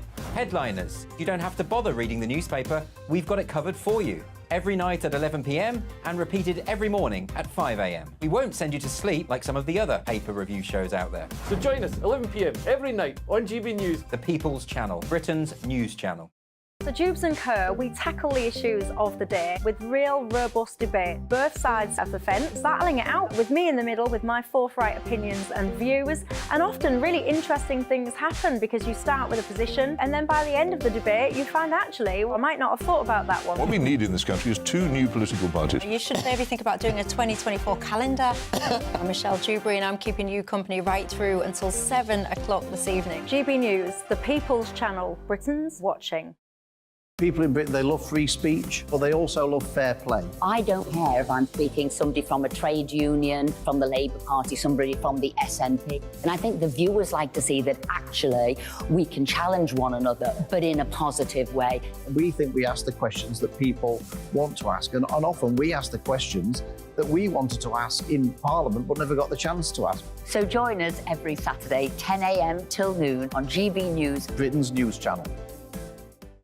In a world of dull and predictable radio and TV shows. Oh, hi. On Mark Dolan tonight, we've got big guests. We drill into the big stories of the day. The show adds up to a brilliant listening and viewing experience. Mark Dolan Tonight is the most entertaining current affairs show ever, and that's a fact. That's Mark Dolan Tonight, Friday, Saturday and Sunday from 9. Only on GB News, Britain's news channel.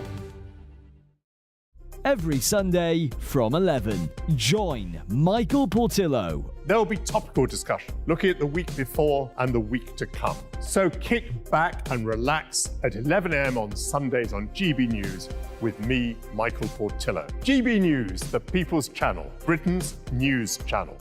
Join me, Patrick Christie's Monday to Friday, 3 till 6. We tackle the day's news agenda like you've never seen before. It's high tempo, high octane, the most controversial topics and the best guests. You will not be able to take your eyes and ears off it. I'm not afraid to ask the questions that you really want answered. 3 till 6 p.m. Monday to Friday on GB News, the People's Channel, Britain's news channel. What you get for breakfast is something that, if we do our jobs right, you will wake up to news that you didn't know the night before. It's a conversation. It's not just me and Eamon. We want to get to know you, and we want you to get to know us. From 6, it's Breakfast with Eamon and Isabel. Monday to Thursdays on GB News, Britain's news channel.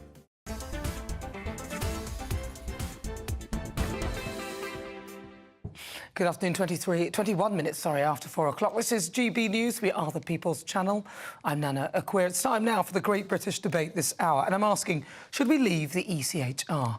Now, Home Secretary Suella Braverman argued in Washington that the 1951 Refugee Convention is too loose and could potentially result in almost 800 million people qualifying for refugee status. Now, in a move backed by Number 10, she also indicated that the government could leave the European Court of Human Rights if it impedes the transfer of illegal migrants to Rwanda. So for the Great British Debate this hour, I'm asking, should we leave the ECHR? I'm joined now by Claire Pearsall, political commentator and former Conservative advisor, James Schneider, former advisor to Jeremy Corbyn, Reem Ibrahim, Communications Institute of Affairs, and also Peter Edwards, former editor of the Labour List. I'm going to start with you, Reem. Talk to me. Where are you now, Reem? You look like you're at the Conservative Party conference. I am indeed at the Conservative Party conference, and yes, I mean, I absolutely think that we should be leaving the ECHR. Ultimately, this is the similar line of argument that we use with Brexit.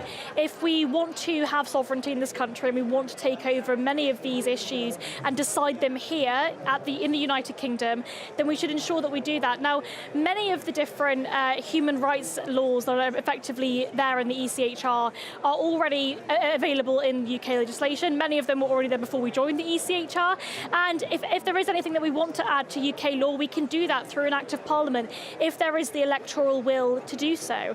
Ultimately, what we need to be doing is taking away that power from Strasbourg, because honestly, I think it's quite ridiculous that our UK laws are then being bypassed by a European court in Strasbourg, and I think that's ridiculous. What we need to do is leave the ECHR and decide those things for ourselves in this country.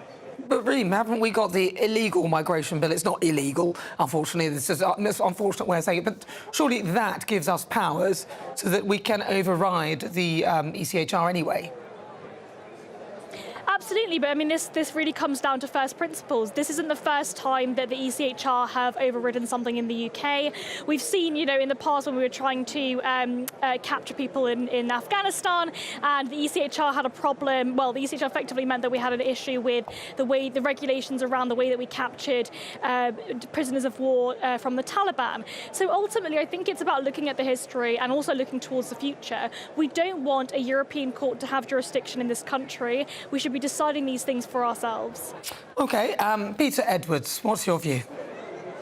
Well, there's no public appetite for this, and to me it's a bit of a read across from Brexit, and I voted Remain, but I accept the result absolutely. But there's certain people on the Brexit right who will never be satisfied and want to deliver Britain further and further levels of isolation, way beyond anything that even Margaret Thatcher, their spiritual godmother, would have wanted. And it's a sign, really, of certain cabinet ministers playing to the Tory right in the month or two before conference, because they fear there could be a leadership election after a general election defeat. So I think it's inward-looking in the Conservative Party.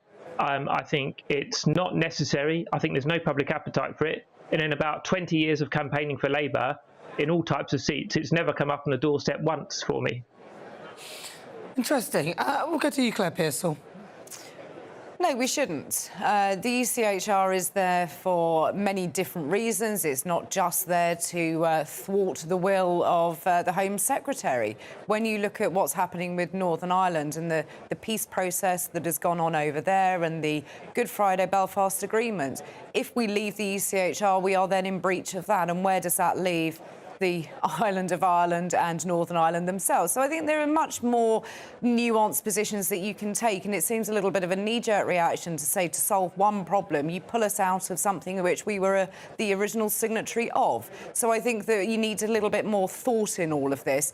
And I don't agree necessarily with Peter that there isn't the will for it. I think there is, but I also don't think there's necessarily the understanding of what it would mean. I think because there is a lot of things that some of the sort of trans rights and things that if we did leave, then we don't actually have the right legislation to protect ourselves. There are things within the ECHR that actually protect us from ourselves. James Schneider. Yeah, the ECHR, which Britain was part of writing in the first place, and it's European in the sense that Britain is part of Europe as a continent, and it's the Council of Europe, not the European Union, is a good document which guarantees us good things like the right to life, to liberty and security, the prohibition of torture and slavery, the right to fair trial, yeah, but we could all have that anyway, though. We could do that anyway. And it provides an extra level of security. So, for example, the right to privacy is in there. Now, governments are often pretty bad at respecting the right to privacy of their citizens. To have some other body that can oversee that you can appeal to is a sensible safeguard, and it guarantees, it secures our rights. So in order to send a few people to Rwanda, they want to reduce the rights of everybody in the UK. It's a very bad idea. OK, but people might argue that there are other elements in it, and actually we wanted sovereignty. We wanted to take control of our own laws, and actually having an external court overriding things in this country isn't actually a good look. It's a court that we're part of. Yes, but... And you know, wanting sovereignty doesn't mean that you're not going to be part of international agreements. So the Brexit supporters generally trumpet the TPP that's signed, this trade deal, the Trans-Pacific Partnership, which gives corporations rights to sue Britain for democratic decisions that we take about our regulations and about our taxes. Now, sovereignty is something that we have, and we enter into international agreements, and that's normal and that's right. And that, in the case of the ECHR, that it secures our freedoms and guarantees our rights. Reem. I mean, ultimately, it's not about trying to send people to Rwanda. It's not about immigration. This is this particular issue at the moment. But when we're looking at the wider history of the ECHR and the way in which it has implemented different policies and different regulations in this country that we might have not wanted, it's also slowed things down. I mean, I use the example of when we're trying to capture prisoners of war in Afghanistan from the Taliban, but there have been countless other examples where the ECHR have gotten in the way of the United Kingdom. Ultimately, we want to be deciding these laws and these regulations for ourselves. It shouldn't be decided by a European court, and a European court should certainly not have jurisdiction in this country. Now, I completely understand the idea behind the right to privacy or the right to a fair trial. Those things were already in law in the United Kingdom before we signed up to the ECHR. So I think it's important to remember that we can have many or all of these different types of human rights legislation in this country through British law when there is the political will to do so. Well, exactly, Pete. So listening to that, there's no reason why we can't put in things that are in the ECHR in our own legislation, and actually some of it does cover us anyway, so surely it wouldn't really matter if we just decided to be completely sovereign and get out of this thing altogether. Well, that's exactly the same argument that was used about Brexit. Oh, we can just be completely sovereign and get out. And there are relatively few people who think Brexit has been absolutely fine and problem-free, particularly if you live in Northern Ireland. As Reem said, and I think we can all accept, you know, Britain is intelligent and clever enough and robust enough to legislate for itself, and some of these things go back to the 19th century or Magna Carta, so well before ECHR. But really, do we want to keep cutting ourselves off from every other part of the world as part of an ideological crusade to be truly British, whatever that means? You know, there's nothing wrong with having partnerships with your fellow countries, and the idea that with you're an island nation, you've just had Brexit, you've got quite sclerotic levels of economic productivity, that you don't want to pull out of a few more conventions, particularly driven by Tory leadership hustings that might take place in the future, to me seems entirely impractical. OK, so Peter, how would you feel if somebody who lived in the house next door decided to overrule what you're doing in your house? I mean, that's probably how people see it. Would that be OK? I'm afraid that's a very imperfect analogy, because I don't own any of the house. Actually, Peter. I don't own any of the house next door, and they don't own any of mine, and I have no rights there. Whereas James alluded to earlier, core is different. It's an idea of pooled sovereignty with British representation amongst many other nations. Well, yeah, well, OK, that's great. All right, so let's just run through this again. So, Claire, should we leave the ECHR, yes or no? No, we shouldn't. James Schneider, yes or no? No. Peter Edwards. No. And Reem Ibrahim. Absolutely, we should. Absolutely, we should, right? Well, thank you so much for your thoughts, Peter Edwards, Reem Ibrahim, Claire Pearsall, and also James Snyder. Thank you so much for that. Yeah, it's just a little red herring, see what he had to say for that. Anyway, what do you think? Let's have a look at what you've been saying, actually, earlier, because I spoke about Rishi Sunak and whether I thought he could win in my monologue, and Dennis says, Nana, red, blue, nothing ever changed, same lies, rhetoric and excuses. The nation of ours needs a completely new brand of politics. Yellow, perhaps? No, I don't think so. Margaret says, so far, both speakers shown today from Tory ministers are very disappointing. Neither has any fire in their bellies and have been very unconvincing. Yeah, I'm afraid I have to agree with that. It was completely dull. David says, stop the boats and win the votes. I like that. The Tories should take that, shouldn't they? Or will the Labour Party hear that? Maybe Keir Starmer will hear that and try that. But then, would he be flip-flopping? Did he say he wanted to stop the votes? I don't even think he knows. You're with me, I'm Nana Akua. This is GB News on TV, online and on digital radio. After the break, we'll continue with the Great British Debate this hour. And I'm asking, should we leave the ECHR? You'll hear the thought of my panel, broadcaster and author Christian Hamilton, also broadcaster and journalist Danny Kelly. But first, let's get your latest news headlines with Lisa Hartle.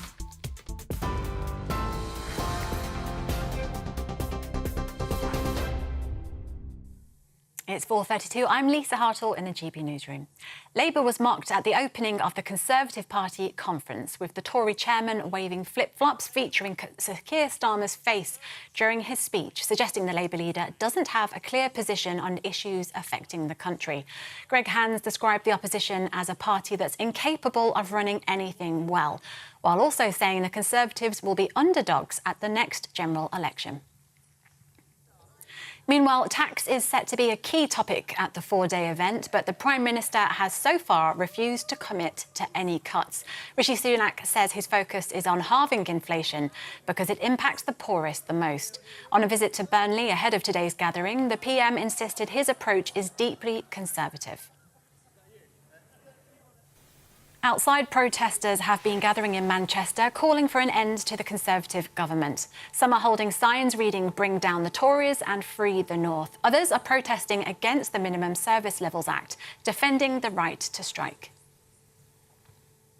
The family of Jessica Baker says her death has left a massive void in their lives. The 15-year-old was killed when her school coach crashed on the Wirral on Friday. Her head teacher described her as unequivocally kind and empathetic. The driver, Stephen Shrimpton, also died when the coach overturned. The Secretary of State for Northern Ireland says he is looking at new ferry routes between the UK and Northern Ireland as a key part of the Windsor Framework has come into effect. With a new system introduced to move products from Great Britain, goods which are being transported to the EU will use a red lane, which includes customs, declarations and some checks, while those bound for Northern Ireland will use a green lane with minimal paperwork and no checks. You can get more on all of those stories by visiting the website gbnews.com. Now it's back to Nana.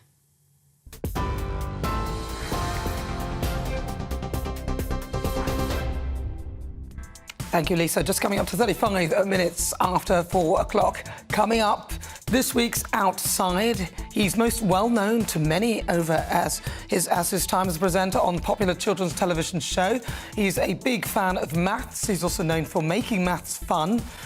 Outside guest is not the only well-known personality in his family. Both his daughter and grandson are now popular presenters. Who do you think he is? All will be revealed. What you get for breakfast is something that, if we do our jobs right, you will wake up to news that you didn't know the night before. It's a conversation. It's not just me and Eamon. We want to get to know you, and we want you to get to know us. From 6, it's Breakfast with Eamon and Isabel. Monday to Thursdays on GB News, Britain's news channel. Westminster is going around in ever-decreasing circles, followed by the media. Britain is broken. How on earth did we get into this mess? But more importantly, how do we get out of it? Join me at 7 p.m, Mondays to Thursdays on Farage, here on GB News. We will have open, rational debate. We've got to work out how Britain moves forward from this. Join us here on GB News, the People's Channel. Britain is watching. Join me, Andrew Pearce and Bev Turner, Monday to Thursday, 9:30 a.m. Who benefits from that? Not the British public. And on Fridays, join us, Tom Harwood and Ellie Costello from Britain's Newsroom. That's what you get with this show. That's fantastic. If it's happening, we're talking about it on Britain's Newsroom. GB News, Britain's news channel. GB News, unlike other broadcasters, isn't obsessed with the London-Westminster bubble. We think there's a nation beyond the M25, and that's why we talk about the issues that matter across the land. Join me on State of the Nation, 8 to 9 o'clock, Monday to Thursday, on GB News. Daisy's listening, and you should too. People in Britain, they love free speech, but they also love fair play. I don't care if I'm speaking somebody from a trade union, from the Labour Party, somebody from the SNP. And I think the viewers like to see that actually we can challenge one another, but in a positive way. We think we ask the questions that people want to ask, and often we ask the questions that we wanted to ask in Parliament but never got the chance to ask. So join us every Saturday, 10 a.m. till noon on GB News, Britain's news channel.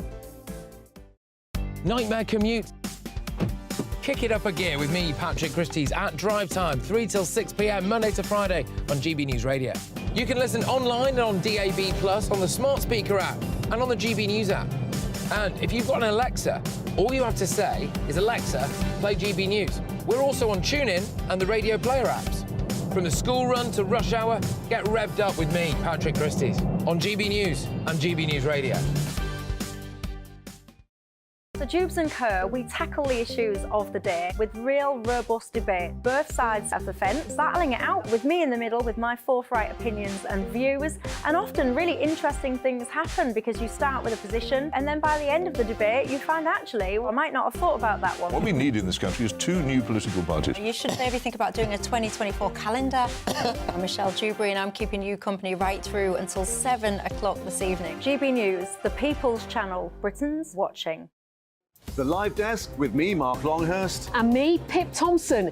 It's here Monday to Friday on GB News. From midday, we'll bring you the news as it breaks, whenever it's happening and wherever it's happening, from across the UK and around the world. Refreshing, feisty, but with a bit of fun too. If it matters to you, we'll have it covered on TV, radio and online. Join the Live Desk on GB News, the People's Channel, Britain's news channel.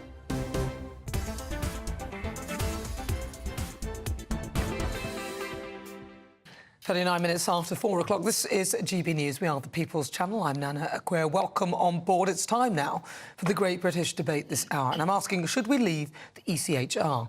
Now, Home Secretary Suella Braverman argued in Washington that the 1951 Refugee Convention is too loose and could potentially result in almost 800 million people qualifying for refugee status. And in a move back by Number 10, she also indicated that the government could leave the European Court of Human Rights if it impedes the transfer of illegal migrants to Rwanda.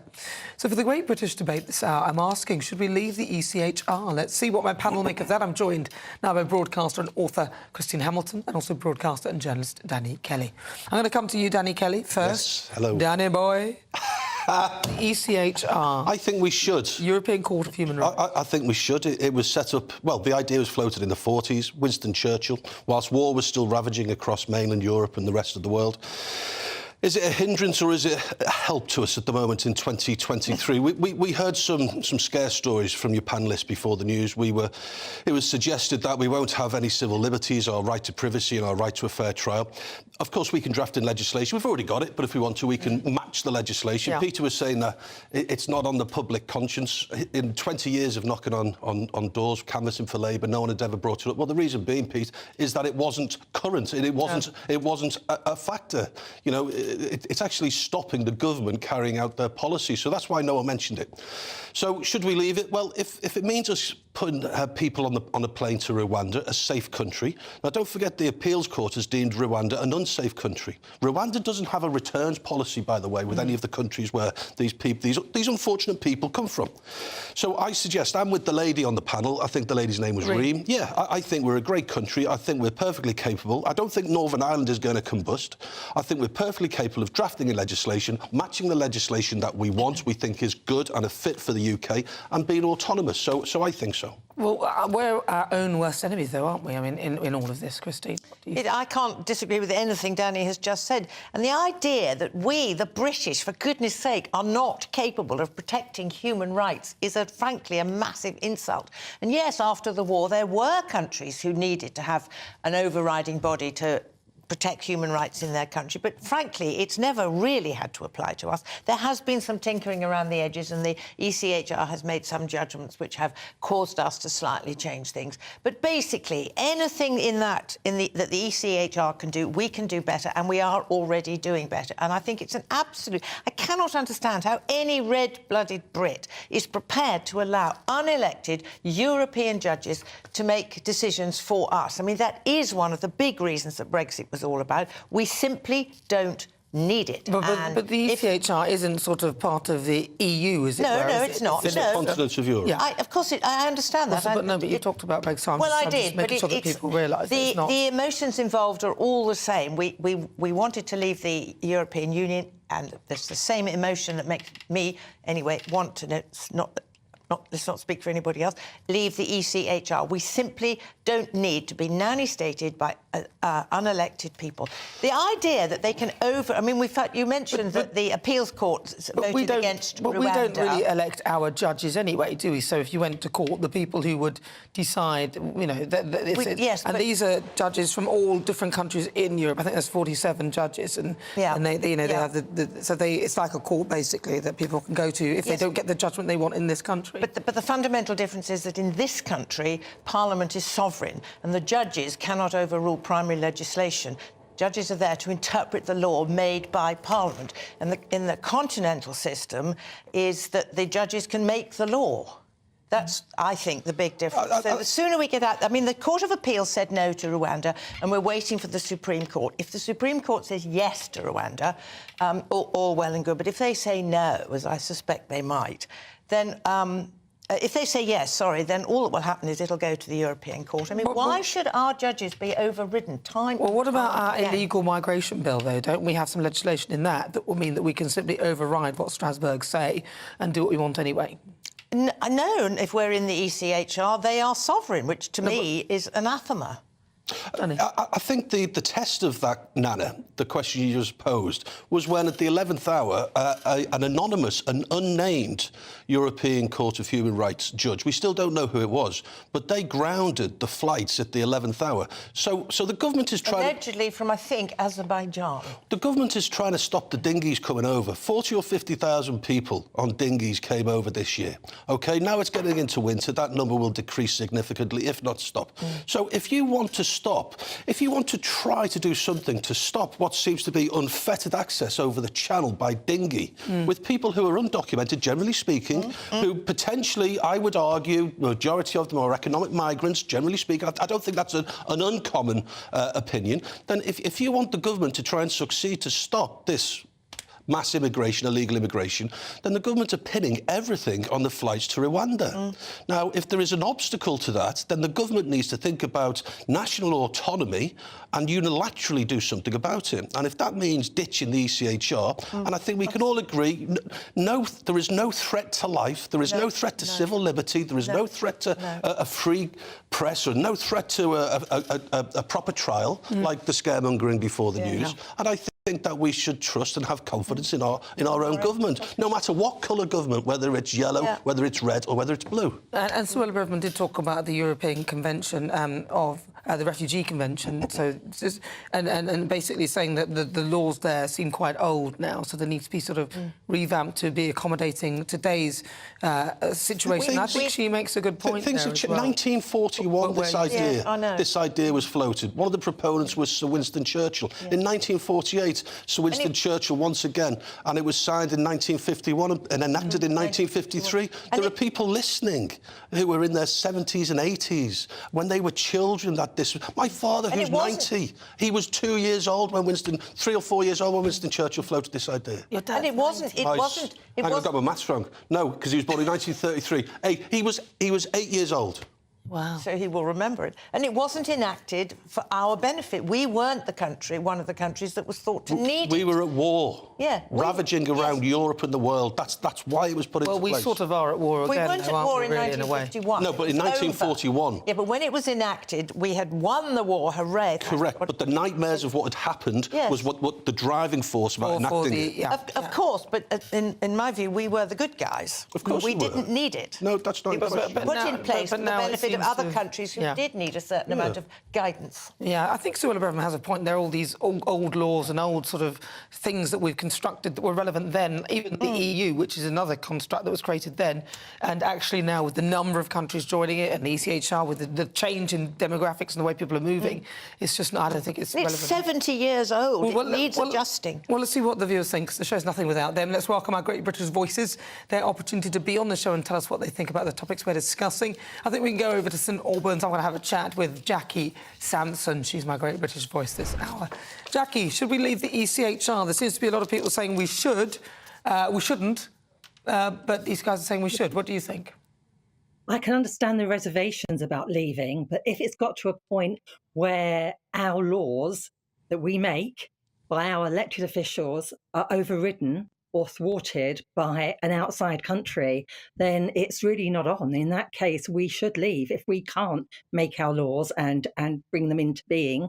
And I think Suella Braverman, I agree with the panel on what you said. She made some good points that not only the ECHR was set up many years ago, but the UN refugee definition was based on a world that was 70 years ago, and the world has changed, and we have a problem in Europe and in the UK and in the US with unfettered illegal immigration. And I don't know what the answer is, but it's bigger than it's not just about immigration and refugees, because how many of them are genuine refugees? I mean, if you are escaping these horrible conditions, you would want to get away from wherever you want to escape from. So why do you cherry pick where you go to?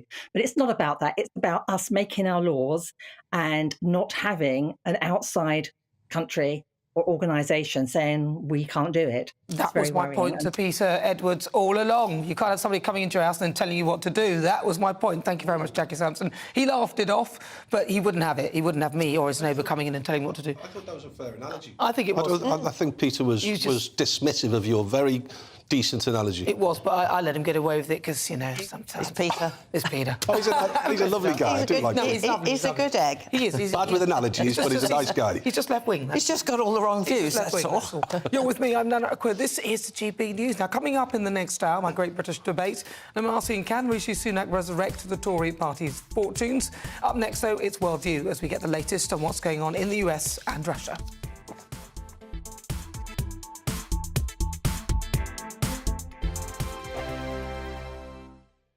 The Live Desk with me, Mark Longhurst. And me, Pip Thompson. It's here Monday to Friday on GB News. From midday, we'll bring you the news as it breaks, whenever it's happening and wherever it's happening, from across the UK and around the world. Refreshing, feisty, but with a bit of fun too. If it matters to you, we'll have it covered on TV, radio and online. Join the Live Desk on GB News, the People's Channel, Britain's news channel.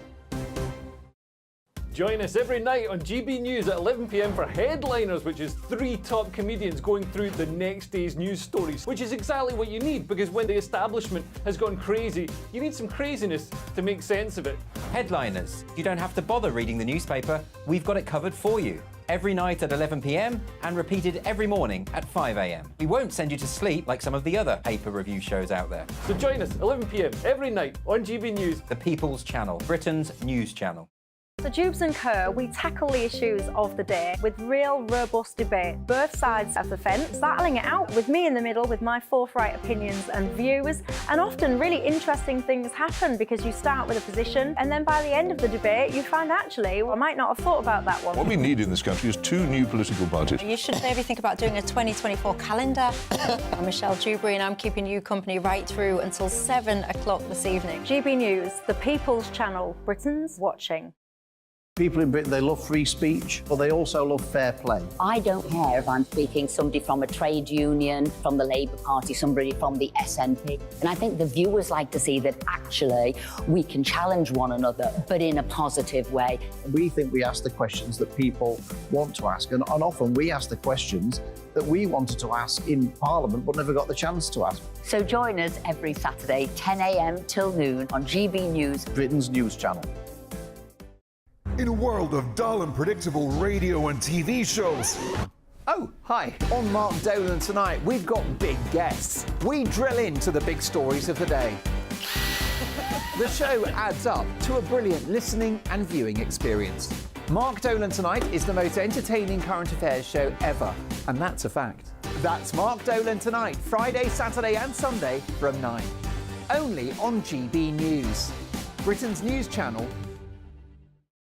Every Sunday from 11, join Michael Portillo. There'll be topical discussion, looking at the week before and the week to come. So kick back and relax at 11 a.m. on Sundays on GB News with me, Michael Portillo. GB News, the People's Channel, Britain's news channel. Join me, Patrick Christie's, Monday to Friday, 3 till 6. We tackle the day's news agenda like you've never seen before. It's high tempo, high octane, the most controversial topics and the best guests. You will not be able to take your eyes and ears off it. I'm not afraid to ask the questions that you really want answered. 3 till 6 p.m, Monday to Friday on GB News, the People's Channel, Britain's news channel. What you get for breakfast is something that, if we do our jobs right, you will wake up to news that you didn't know the night before. It's a conversation. It's not just me and Eamon. We want to get to know you, and we want you to get to know us. From 6 is Breakfast with Eamon and Isabel. Monday to Thursdays on GB News, Britain's news channel.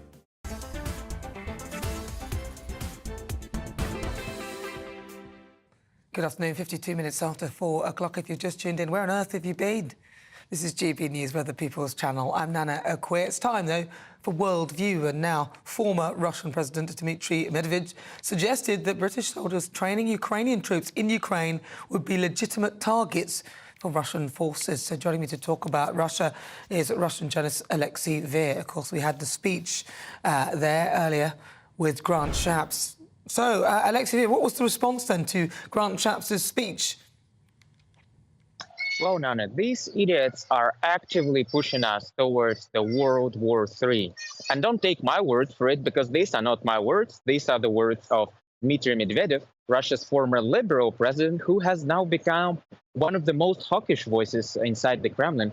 And, well, I'm not old enough to remember, unlike politicians in the Kremlin, but this is very reminiscent of the Cold War rhetoric. At the same time, this is really nothing new because, well, under the auspices of the British-led Operation Interflex, some 20,000 Ukrainian troops have been trained. So the only difference here is that now those training camps will be located not on the British territory, but in Ukraine, which, well, as you've mentioned, now Russia will consider those training camps and possible military factories, if they're going to build some under the British auspices. Russia will consider them as legitimate targets. And as usual, Russia might come up with some asymmetric response. So we'll have to see to find out. Because that is Britain putting their troops on the ground and actually getting involved in the war, in a sense. Even though they're just training, I can't see how they wouldn't fight if they had to. Alexei Veer, thank you very much. It's good to get an update. That's Alexei Veer. He's there in Russia. Right, should we travel over to the United States and have a chat with Paul Duddridge? He's the host of the Politics People podcast. Right, so on the menu at the top of the list, Trump. He's stripped of his business licence in New York. Ooh, he's stripped of his business licence. Is this bad? Because he's got properties there. Surely he could have them taken off him. That's what's just happened. It's very, very bad indeed for Donald Trump. Look, somebody in the United States doesn't like Donald Trump and is trying to attempt to take either his power, his voice, his money off him and to control it.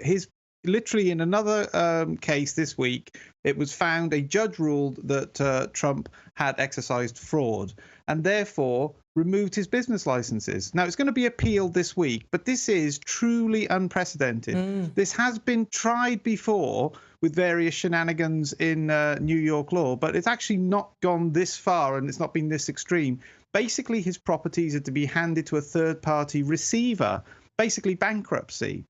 And so we ended up with a judge this week claiming that Donald Trump has committed fraud, they started citing the Marx Brothers movies. There's a line in a Marx Brothers. So basically, in short, Trump is being accused of, when it comes to borrow money for his properties, he says they're worth $1 billion. When it comes to pay taxes on them, he says they're worth 100,000. Okay, that's really what the nub of the fraud is that he overestimates and underestimates when it suits him. And the judge cited the Marx Brothers, saying, "Who are you going to believe? You or who are you going to believe? Me or your own eyes?" So this was actually they're actually quoting the Marx Brothers now in cases, trying to pile stuff on to Donald Trump. But this is the most serious thing that's happened, because this would tie up his money, his ability to actually function and campaign. This, along with a gag order that's being requested, that was on. So this was Tuesday. This happened on Friday.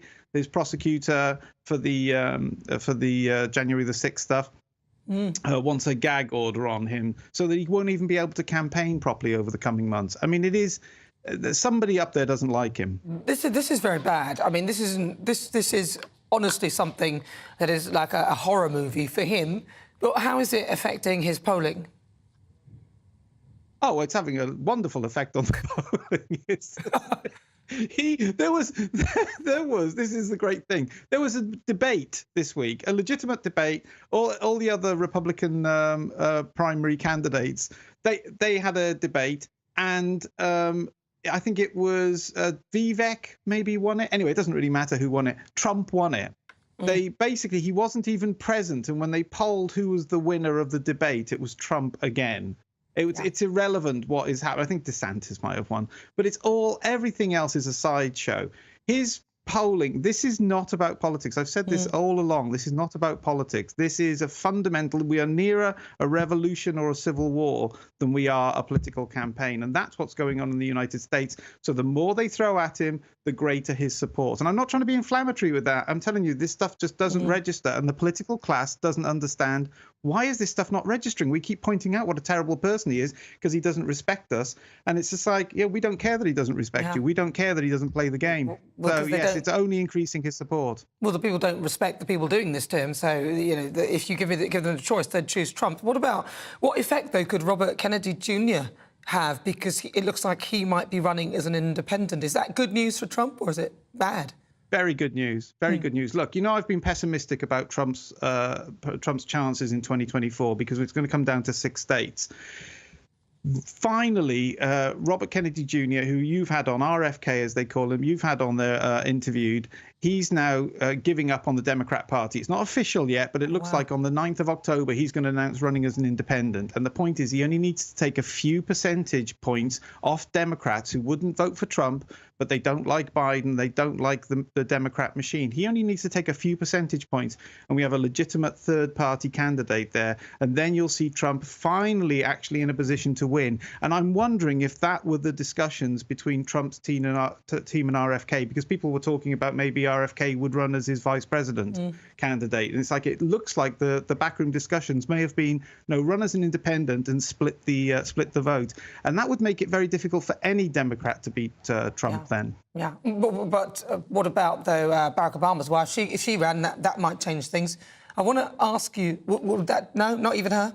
Not Michelle Obama? I don't think so. If there's a legitimate third-party candidate, remember, it's what lost George Bush Sr. the election, because there was a third party. That's what got Bill Clinton into office in the first place, because a third-party candidate came in and took out an incumbent president. Listen, I've got about 20 seconds, so I want to hear about Meghan Markle's hopes, because Senator Dianne Feinstein, she's died. So does that mean there's space, and do they need somebody else? There's space. They need somebody else. She's got no chance. It's decided by the governor. She's got no leverage with him at all. Anybody that's telling you that Meghan Markle's going to be senator for California is pie in the sky. But it's a nice little post-silly season story. But no, it's not going to happen. No, I don't think so. I thought it was a bit ludicrous. An interesting suggestion. Paul Dudridge, always a pleasure. Thank you very much. That's Paul Dudridge. He's the host of the Politics People podcast. This is GB News on TV, online and on digital radio. More to come in the next hour.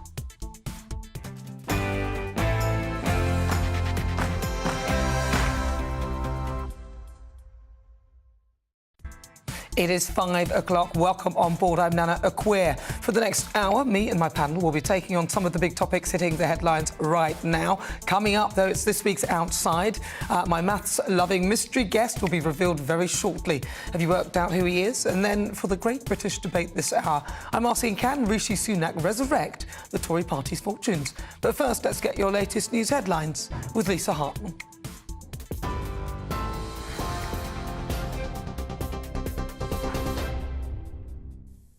Good afternoon, it's 5 o'clock. I'm Lisa Hartle in the GB newsroom. The government have promised to increase efforts to stop illegal migrants from entering the country, with the Foreign Secretary addressing the crisis at the Conservative Party conference. More than 537 people were intercepted trying to cross the Channel yesterday, bringing the total number for the year to almost 25,000. James cleverly told the party faithful his department is working with international allies to stop the boats. I've written to all of our ambassadors, all of our high commissioners, and I've instructed each and every one of them to do even more work with the countries in which they represent the UK to help stop the abhorrent trafficking of human lives across the English Channel.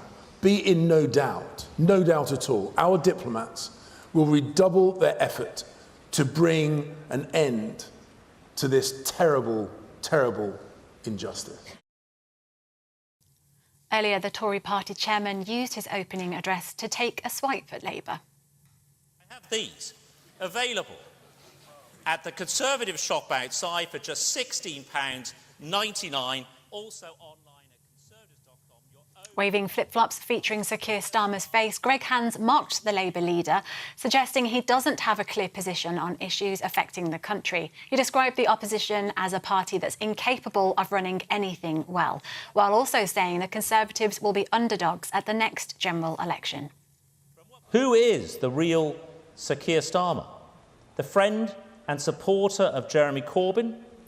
The puppet of Tony Blair? Or the mouthpiece of Just Stop Oil?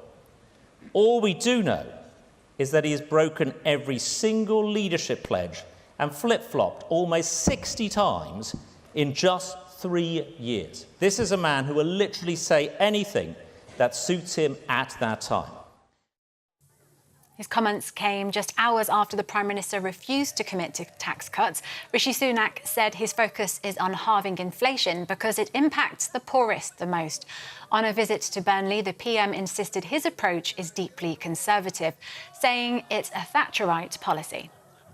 The best tax cut that we can deliver right now is to halve inflation. Now, that's something that I'm deeply committed to. It's the first of my 5 priorities. Why? Because that's how we can help people with the cost of living. We just want to put more money in people's pockets. And the best way to do that right now is through halving inflation. And that is a deeply conservative approach to this. And my colleagues understand that. This is what Margaret Thatcher did. Tax is set to be a key issue over the next 4 days, with more than 30 Tory MPs promising not to support the autumn statement if it contains any hikes. Shadow Health Secretary Wes Streeting says they're right to question the PM's tax policies, including inheritance tax. After 13 years of Conservative government, we end up in a position where even its own MPs are having to campaign against their unfair tax policies.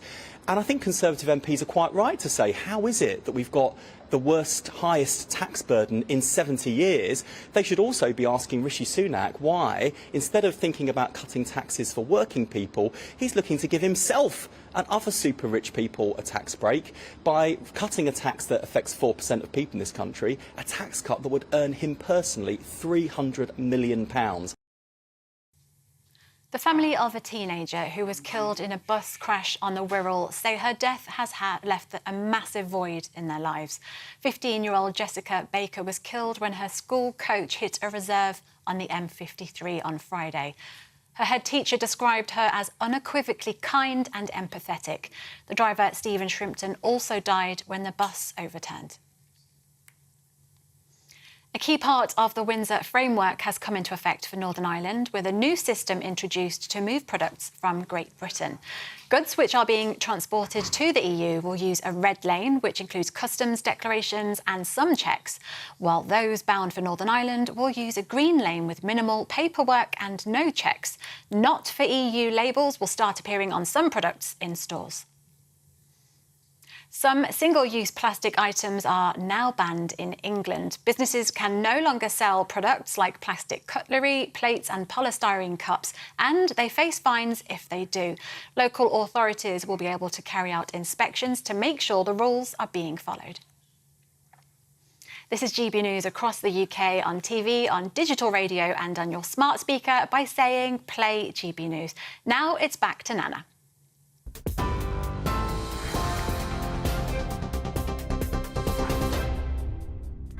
Good afternoon. Just coming up to the 6 minutes after 5 o'clock. This is GB News on TV, online and on digital radio. I'm Nana Akua. And for the next hour, me and my panel will be taking on some of the big topics hitting the headlines right now. This show is all about opinion. It's mine, it's theirs, and of course it's yours. We'll be debating, discussing, and at times we will disagree, but no one will be cancelled.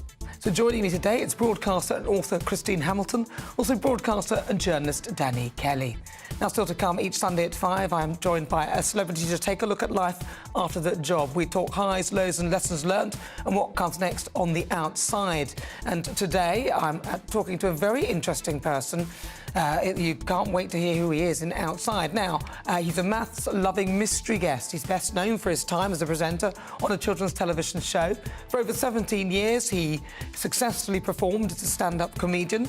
In just a moment, his name will be revealed. But who do you think he is? GBNews@gbnews.com.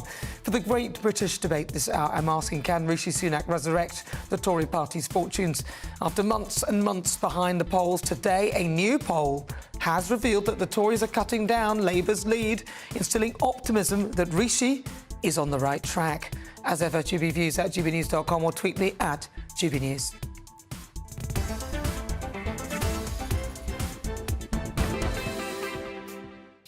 So, every Sunday at 5, I'm joined by a celebrity, a former MP or someone who's had an extremely interesting career, to take a look at life after the job. We talk highs, lows and lessons learnt and what comes next on the outside. And this week, my very, very special guest. Now, he's most well known to many over his time as a presenter on a popular children's television show. Now, he's a big, big fan of maths. He's also known for making the subject fun. Not the only well-known personality in his family, of course, because both his daughter and grandson are now very popular presenters. In 2000, he toured in a government-sponsored programme, Tale of Maths and Legends. And are you sensing this theme? For over 17 years, my mystery guest successfully performed as a stand-up comedian.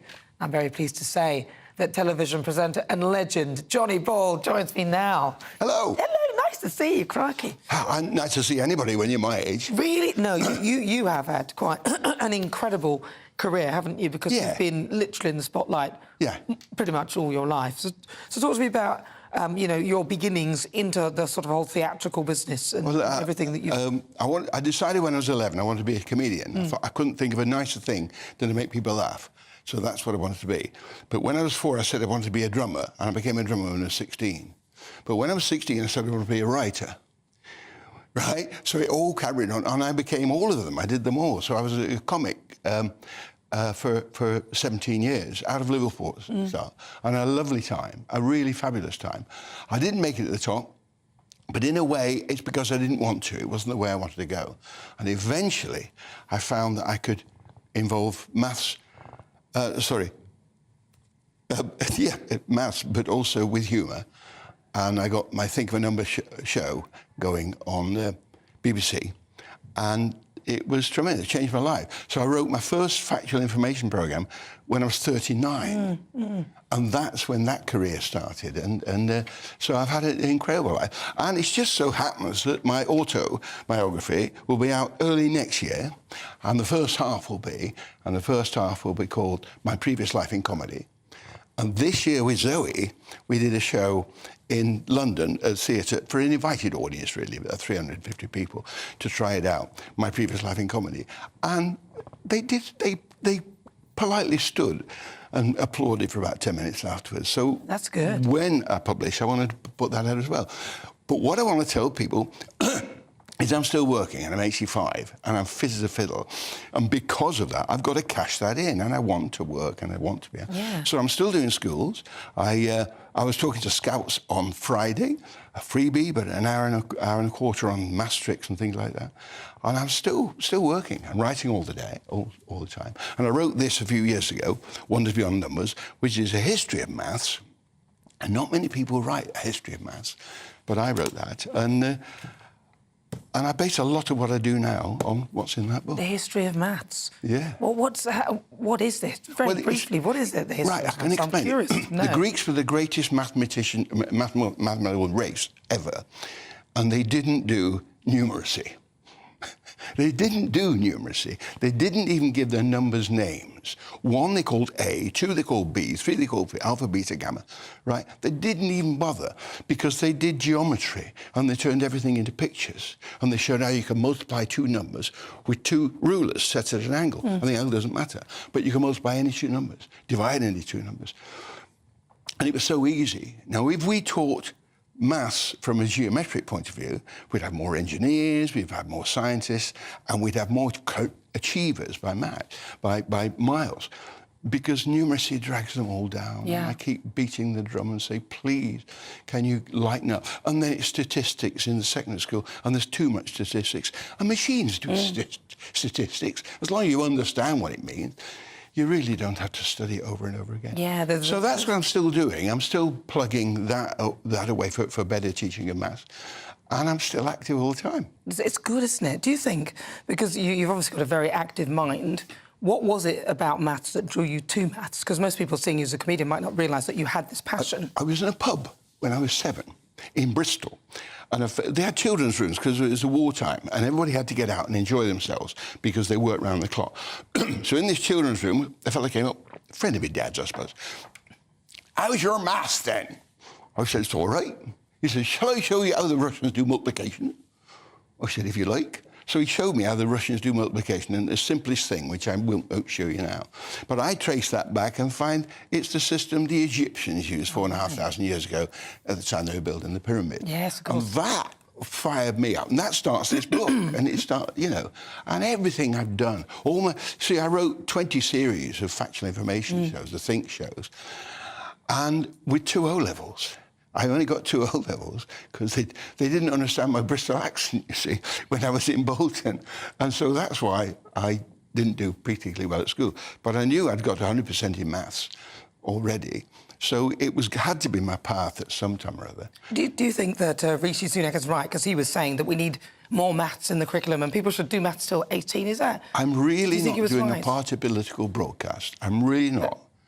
I think Rishi Sunak is the first right-minded, right-thinking politician we've had from either side for a good while. Yeah. I am quite amazed by him. Right. And he keeps coming out with the right trick and the right idea. And I really have a lot of time for him. Whether it'll continue, I'm not a politician, I don't know, and they all flounder. But to my mind, he's the most clued up one that we've had. And I think... but I'm not doing a public broadcast. But I asked you the question. But I think he's quite incredible. Yeah. I really do, and I think he's very level-headed. And I think everything around him, everything has gone wrong in some way or another. And now it's HS2 now, which we all knew was going to cost much, much more than they said.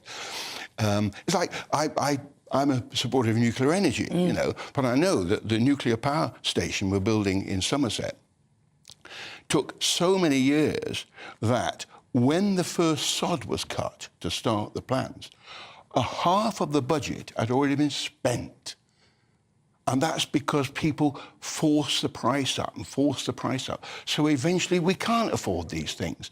It is breaking us to build power stations and keep the lights on.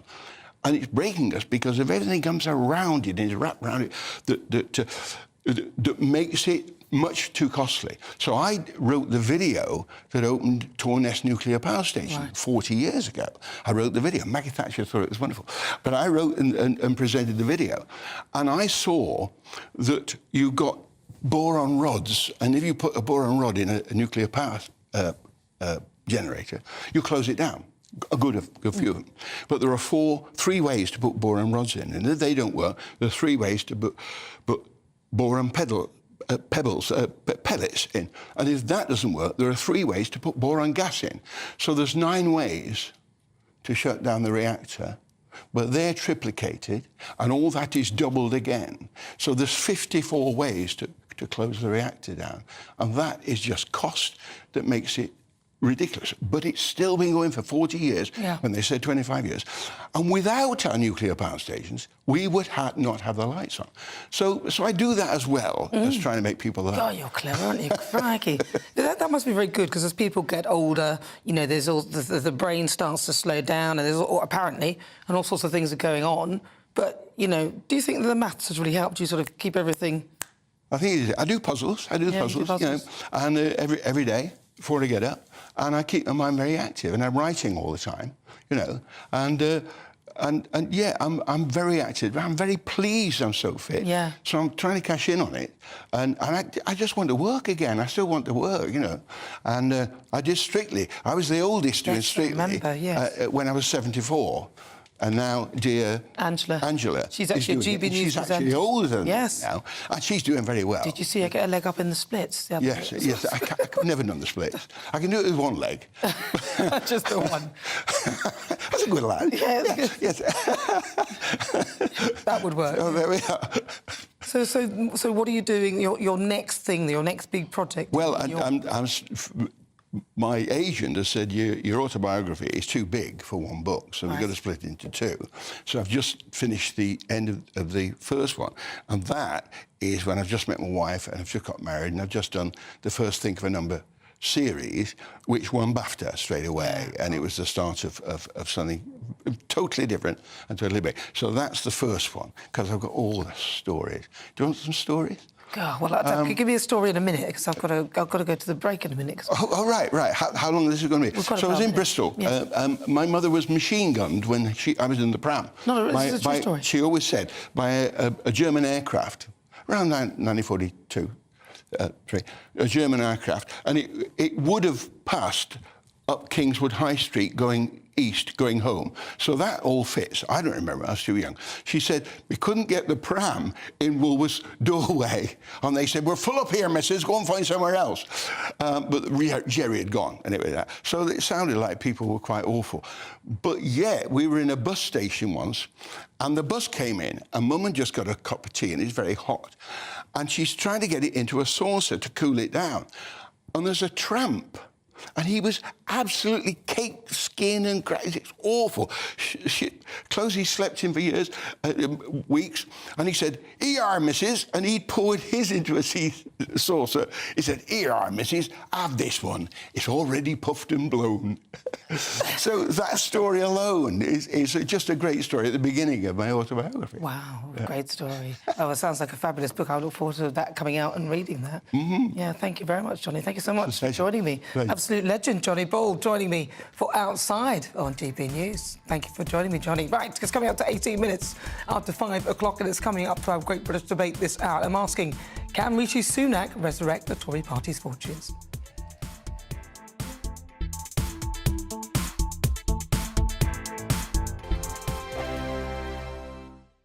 What you get for breakfast is something that, if we do our jobs right, you will wake up to news that you didn't know the night before. It's a conversation. It's not just me and Eamon. We want to get to know you, and we want you to get to know us. From 6, it's Breakfast with Eamon and Isabel. Monday to Thursdays on GB News, Britain's news channel. Westminster is going around in ever-decreasing circles, followed by the media. Britain is broken. How on earth did we get into this mess? But more importantly, how do we get out of it? Join me at 7 p.m, Mondays to Thursdays on Farage, here on GB News. We will have open, rational debate. We've got to work out how Britain moves forward from this. Join us here on GB News, the People's Channel. Britain is watching. Join me, Andrew Pearce and Bev Turner, Monday to Thursday, 9:30 a.m. Who benefits from that? Not the British public. And on Fridays, join us, Tom Harwood and Ellie Costello from Britain's Newsroom. That's what you get with this show. That's fantastic. If it's happening, we're talking about it on Britain's Newsroom. GB News, Britain's news channel. GB News, unlike other broadcasters, isn't obsessed with the London-Westminster bubble. We think there's a nation beyond the M25, and that's why we talk about the issues that matter across the land. Join me on State of the Nation, 8 to 9 o'clock, Monday to Thursday, on GB News. Daisy's listening, and you should too.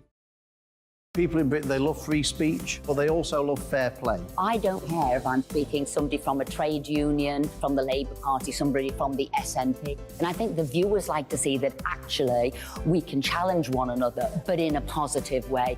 We think we ask the questions that people want to ask, and often we ask the questions that we wanted to ask in Parliament but never got the chance to ask. So join us every Saturday, 10 a.m. till noon on GB News, Britain's news channel. Nightmare commute. Kick it up a gear with me, Patrick Christys, at drive time, 3 till 6 p.m, Monday to Friday on GB News Radio. You can listen online and on DAB+, on the smart speaker app, and on the GB News app. And if you've got an Alexa, all you have to say is, Alexa, play GB News. We're also on TuneIn and the Radio Player apps. From the school run to rush hour, get revved up with me, Patrick Christys, on GB News and GB News Radio. So Jubes and Kerr, we tackle the issues of the day with real robust debate, both sides of the fence, battling it out with me in the middle with my forthright opinions and views. And often really interesting things happen because you start with a position and then by the end of the debate you find actually, well, I might not have thought about that one. What we need in this country is 2 new political parties. You should maybe think about doing a 2024 calendar. I'm Michelle Dewberry and I'm keeping you company right through until 7 o'clock this evening. GB News, the People's Channel, Britain's watching.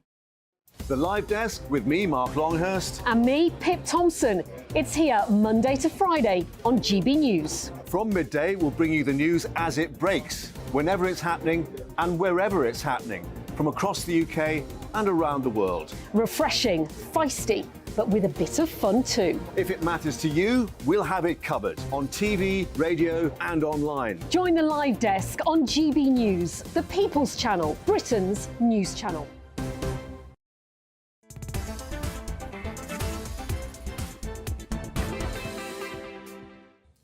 22 minutes after 5 o'clock. This is GB News. We are the People's Channel. I'm Nana Akua. Now, it's time for the Great British Debate this hour, and I'm asking, can Rishi Sunak resurrect the Tory party's fortunes? Now, the Labour lead over the Conservatives has been slashed to just 10 points. So it was at 20. It's literally half of what it was. And that's according to a new opinion poll for The Observer. And it shows a 2-point drop for Labour, putting them on 39%, and a 3-point rise for the Conservatives, taking them to 29%. Now, this follows Prime Minister Rishi Sunak's watering down of net zero targets, along with the promise to end anti-car measures. So for the Great British Debate this hour, I'm asking, can Rishi Sunak resurrect the Tory party's fortunes? I'm joined now by Paul Embry, Stephen Pound and also Neil Parish. So I'm going to start with you, Paul Embry. Do you think that perhaps Rishi Sunak can do this? Well, I don't rule it out. I hope not, because I'm on the other side of the political divide, but I don't rule it out. I sense that this is not a 1997 moment where it was abundantly clear in the months and years, frankly, up to that general election that the Labour Party was going to storm it.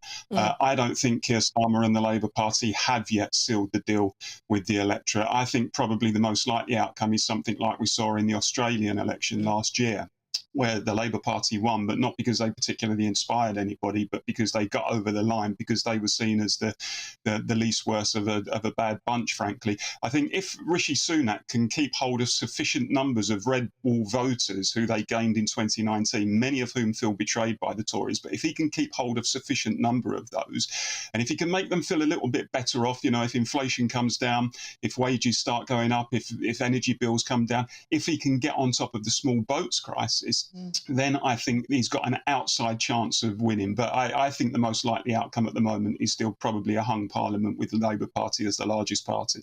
Do you think? OK, I'm going to go to Stephen Pound because he's a former Labour MP. Stephen Pound.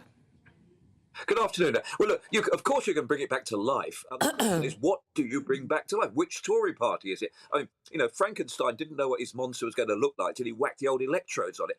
So if Rishi brings back the Tory party to life, will it be the Suella Braverman Labour Party? Would it be a Tory party? Will it be the Jeremy Hunt? Because ultimately, we all know Rishi Sunak is a manager. He wears his ideology lightly. He wants to make the country run well, and he wants to make it run without all this nonsense about political ideology. So, of course, he can bring it back. Hang on. Two-horse race. Stephen, Stephen, but what's wrong with that? Hello? What you've just said there, a lot of people, you said he wants the country to run well without political ideology and all of that. So that's what most people want, yes?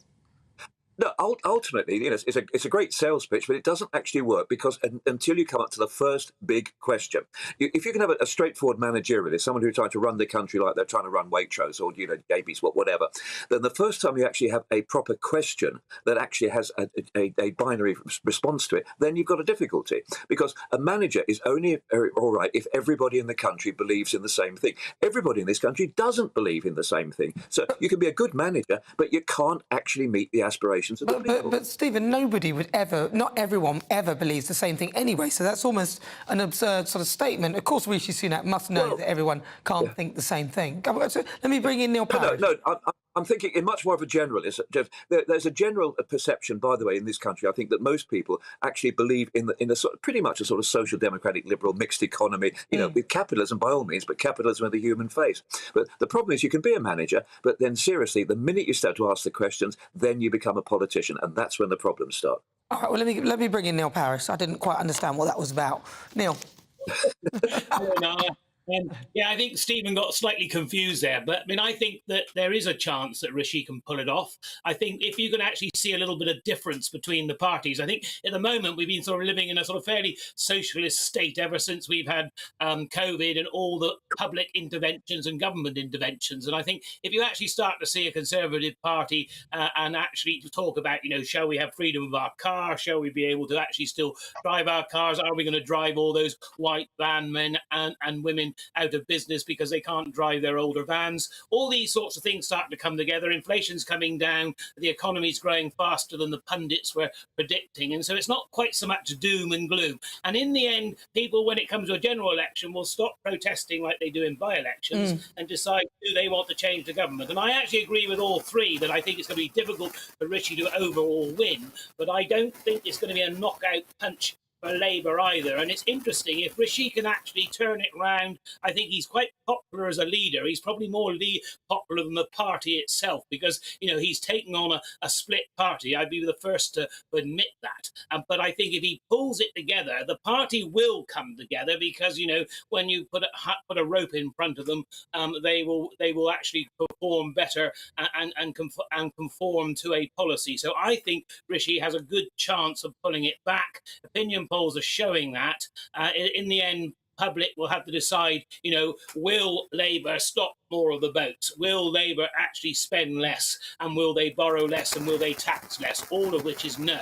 They will tax more, spend more, and they won't stop the votes. So all of those things will start to think. Inflation's coming down, as I said, and the economy's doing better than has been predicted by many of the doom and gloom merchants. And if people are feeling a little bit better, they can whack in an odd tax cut here and there come the general election. You'd be amazed how quickly people sort of perk up and think, oh, perhaps it's not all dead for the Tories. Keir Starmer's a lovely guy, but again, he doesn't set the Thames on fire. Nobody quite really knows what to make of him. And he's also managerial. It was interesting for Stephen to go on about the managerial stance of Rishi. I would suggest that Keir Starmer is probably the most managerial of all. And I think this is one of the problems that people are facing, two managerial leaders, if you like. And I think if Rishi can come over as more instinctive and more political and connect again with Conservative voters, then he has every chance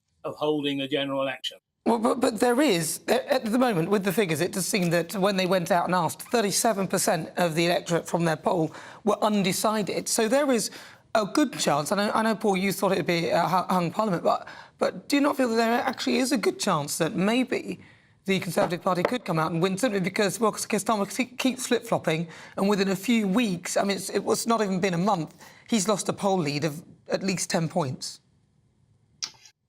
Well, yeah, I mean, I don't think you can rule it out. Politics is unpredictable. You know, not many people thought that John Major was going to win that election in 1992. They thought Neil Kinnock was a shoo-in for Downing Street, and it turns out that the Tories held on. I think, if I were advising the Tory party, and I don't think I would ever want to find myself in that position, but if I were, I would be saying to them, look, how did you manage to win that storming victory in 2019? It was by creating a major political realignment. It was by going to places like the Red Wall and winning the support of people who had never voted Tory and once upon a time would never have dreamed of voting Tory. They got the messaging right. They said, we'll get Brexit done, we're going to control immigration, we're going to level up and give you, better jobs and improve your wages and revitalise industry and all of that sort of thing, which goes down well, national security, those sorts of issues, which goes down really well. It's meat and drink in Red Wall constituencies. And the truth is they wasted it. They haven't really done anything with that vote that they won. And they've effectively squandered it. If they can in some way recapture that by leaning into those voters, and they don't have long to do it, but if they were to, they'll stand an outside chance of winning a majority. But I think it's fairly unlikely. I think a hung parliament is still the most likely. OK, so I'll ask you the question directly. Paul Embry, can he revive or resurrect the Tory party's fortunes, yes or no? Unlikely. Unlikely. Neil Parish, yes or no? Yeah, I think he can. I saw in 92 it changed in the last week and suddenly swung back to the Tories. So nothing is lost until it is won, and the Labour Party haven't won yet. Stephen Pound, yes or no? I don't know which Tory party he's going to talk about, but yes, of course, one of the Tory parties could be revived. Really? Well, is that the Labour Tory party or the Tory party? Because Keir Starmer seems to be doing exactly the same as the Conservatives. Or the very, very Tory party. Well, so is that a yes or no? Is it a yes or a no? Yes, of course. In a two-horse race, of course you can revive one. You think you can? Thank you so much. Paul Embry, broadcaster, thank you so much. Stephen Pound, former Labour MP, and also Neil Parish, former Conservative MP. Thank you so much for your thoughts. And what do you think as you're watching now? Do you think that perhaps he can revive them? This is GB News on TV, online and on digital radio. Coming up, we'll continue with our Great British Debate this hour. And I'm asking, can Rishi Sunak resurrect the Tory party's fortunes or just resurrect the Tory party? You'll hear the thoughts of my panel, Christine Hamilton and Danny Kelly. But first, let's get your latest news with Lisa Hartle.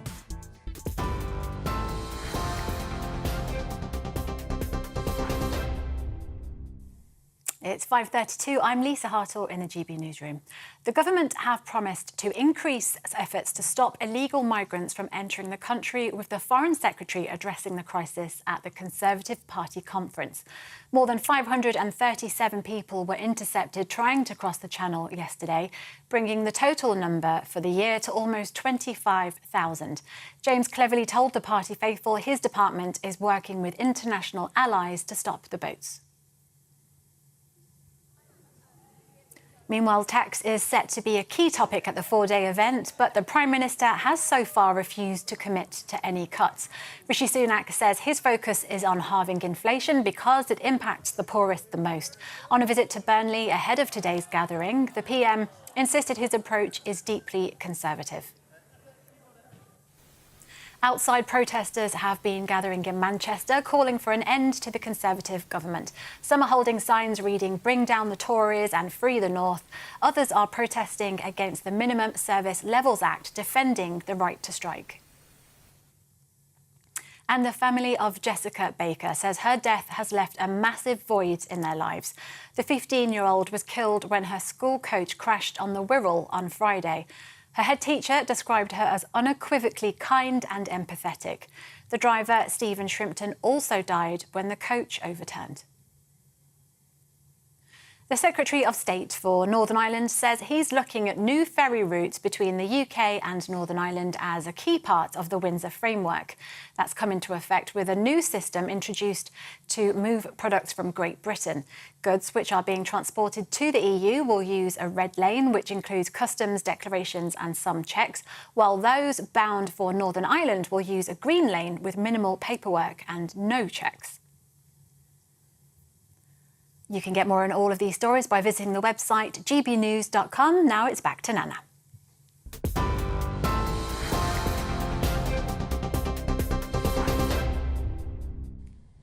Coming up, bravely backing up Home Secretary Suella Braverman, Defence Minister Grant Shapps suggested migrants to the UK should all learn English and be a productive part of society. Well, we'll discuss that. But up next, it's the Great British Debate this hour. I'm asking, can Rishi Sunak resurrect the Tory party's fortunes? The Live Desk with me, Mark Longhurst. And me, Pip Thompson. It's here Monday to Friday on GB News. From midday, we'll bring you the news as it breaks, whenever it's happening and wherever it's happening, from across the UK and around the world. Refreshing, feisty, but with a bit of fun too. If it matters to you, we'll have it covered on TV, radio and online. Join the Live Desk on GB News, the People's Channel, Britain's news channel. Join us every night on GB News at 11 p.m. for Headliners, which is 3 top comedians going through the next day's news stories, which is exactly what you need, because when the establishment has gone crazy, you need some craziness to make sense of it. Headliners. You don't have to bother reading the newspaper. We've got it covered for you. Every night at 11 p.m. and repeated every morning at 5 a.m. We won't send you to sleep like some of the other paper review shows out there. So join us 11 p.m. every night on GB News. The People's Channel, Britain's news channel. So Jubes and Kerr, we tackle the issues of the day with real robust debate, both sides of the fence, battling it out with me in the middle with my forthright opinions and views. And often really interesting things happen because you start with a position and then by the end of the debate you find actually, well, I might not have thought about that one. What we need in this country is 2 new political parties. You should maybe think about doing a 2024 calendar. I'm Michelle Dewberry and I'm keeping you company right through until 7 o'clock this evening. GB News, the People's Channel, Britain's watching. People in Britain, they love free speech, but they also love fair play. I don't care if I'm speaking somebody from a trade union, from the Labour Party, somebody from the SNP. And I think the viewers like to see that actually we can challenge one another, but in a positive way. We think we ask the questions that people want to ask, and often we ask the questions that we wanted to ask in Parliament but never got the chance to ask. So join us every Saturday, 10 a.m. till noon on GB News, Britain's news channel. In a world of dull and predictable radio and TV shows. Oh, hi. On Mark Dolan tonight, we've got big guests. We drill into the big stories of the day. The show adds up to a brilliant listening and viewing experience. Mark Dolan Tonight is the most entertaining current affairs show ever, and that's a fact. That's Mark Dolan Tonight, Friday, Saturday and Sunday from 9. Only on GB News, Britain's news channel. Every Sunday from 11, join Michael Portillo. There'll be topical discussion, looking at the week before and the week to come. So kick back and relax at 11 a.m. on Sundays on GB News with me, Michael Portillo. GB News, the People's Channel, Britain's news channel. Join me, Patrick Christie's, Monday to Friday, 3 till 6. We tackle the day's news agenda like you've never seen before. It's high tempo, high octane, the most controversial topics and the best guests. You will not be able to take your eyes and ears off it. I'm not afraid to ask the questions that you really want answered. 3 till 6 p.m, Monday to Friday on GB News, the People's Channel, Britain's news channel. What you get for breakfast is something that, if we do our jobs right, you will wake up to news that you didn't know the night before. It's a conversation. It's not just me and Eamon. We want to get to know you, and we want you to get to know us. From 6 is Breakfast with Eamon and Isabel. Monday to Thursdays on GB News, Britain's news channel.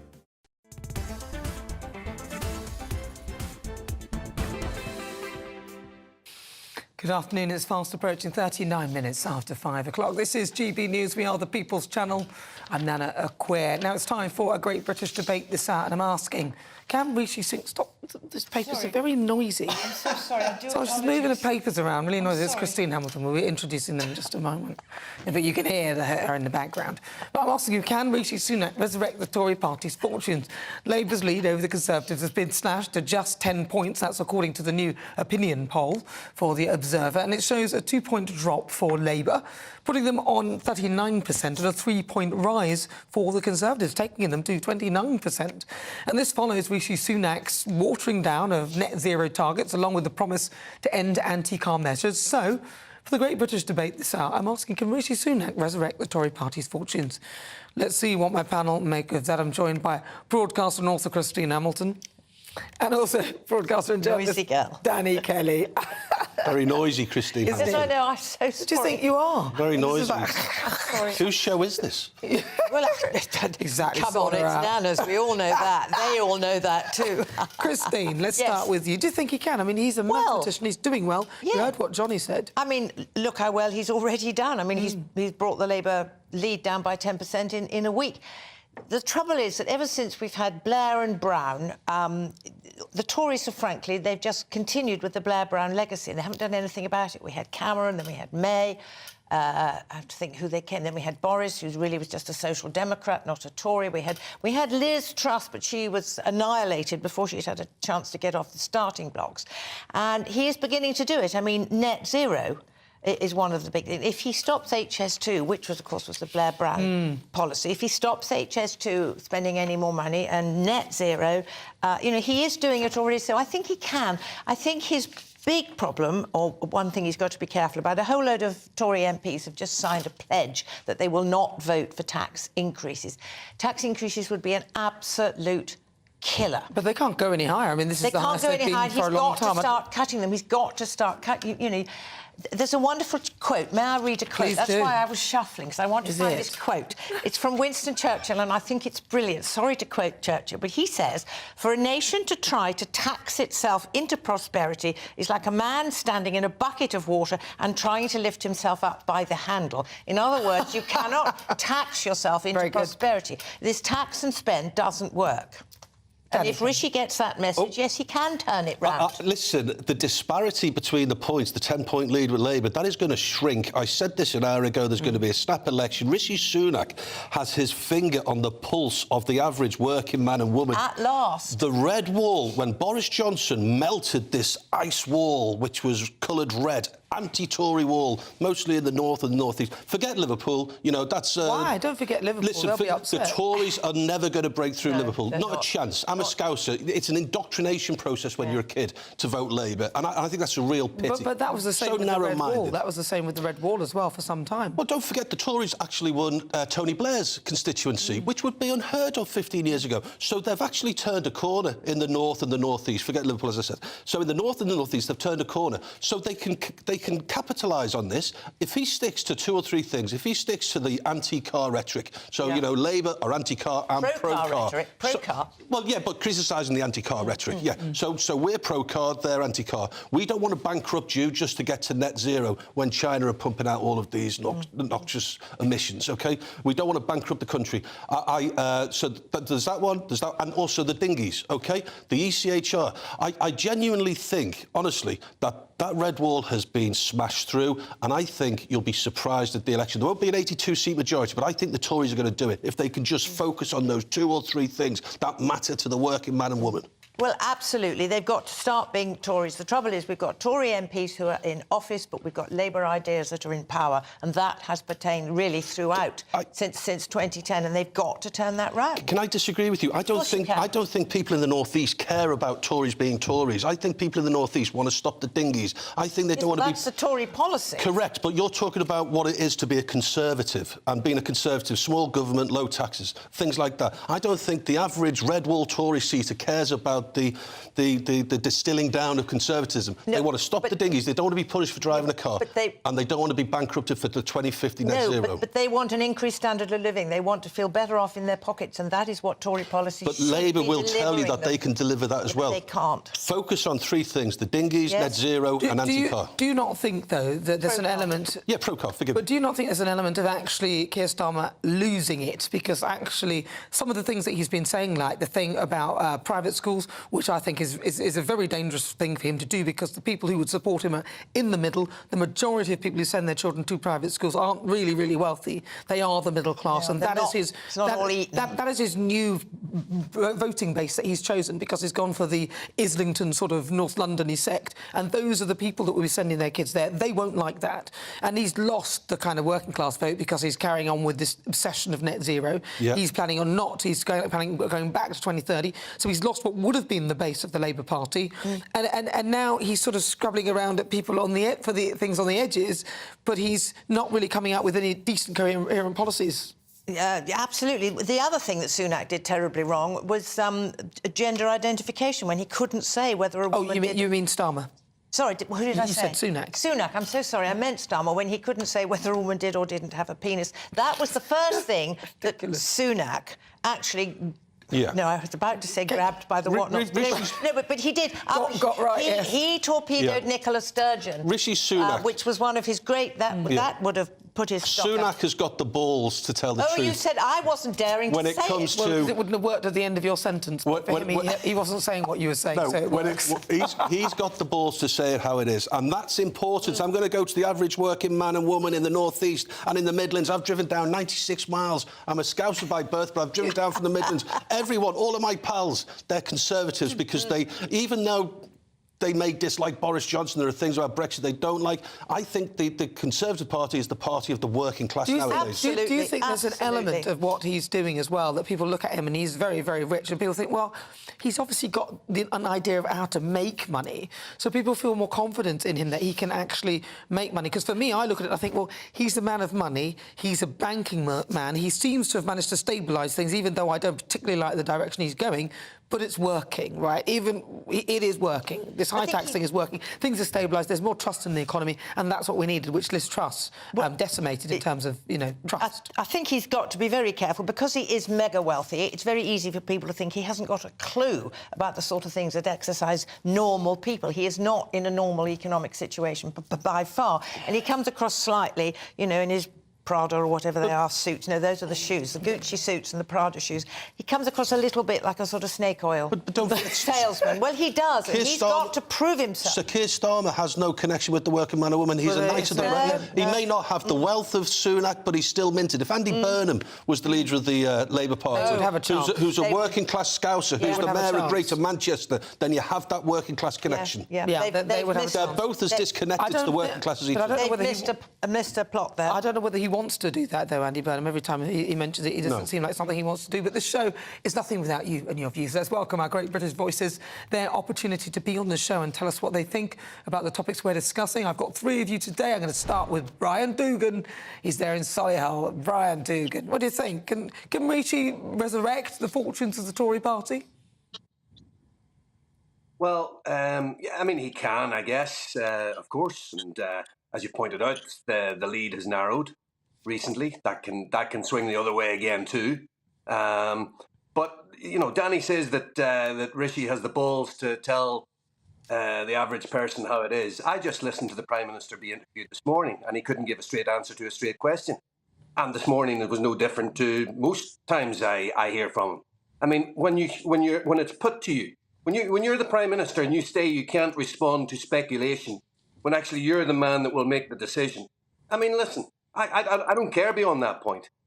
This is the man who will make that decision, and he's talking about speculation. And you're saying, Danny, that he's the man that has the balls to tell people how it is. On one of the biggest things facing the country, that he can't give a straight answer to that.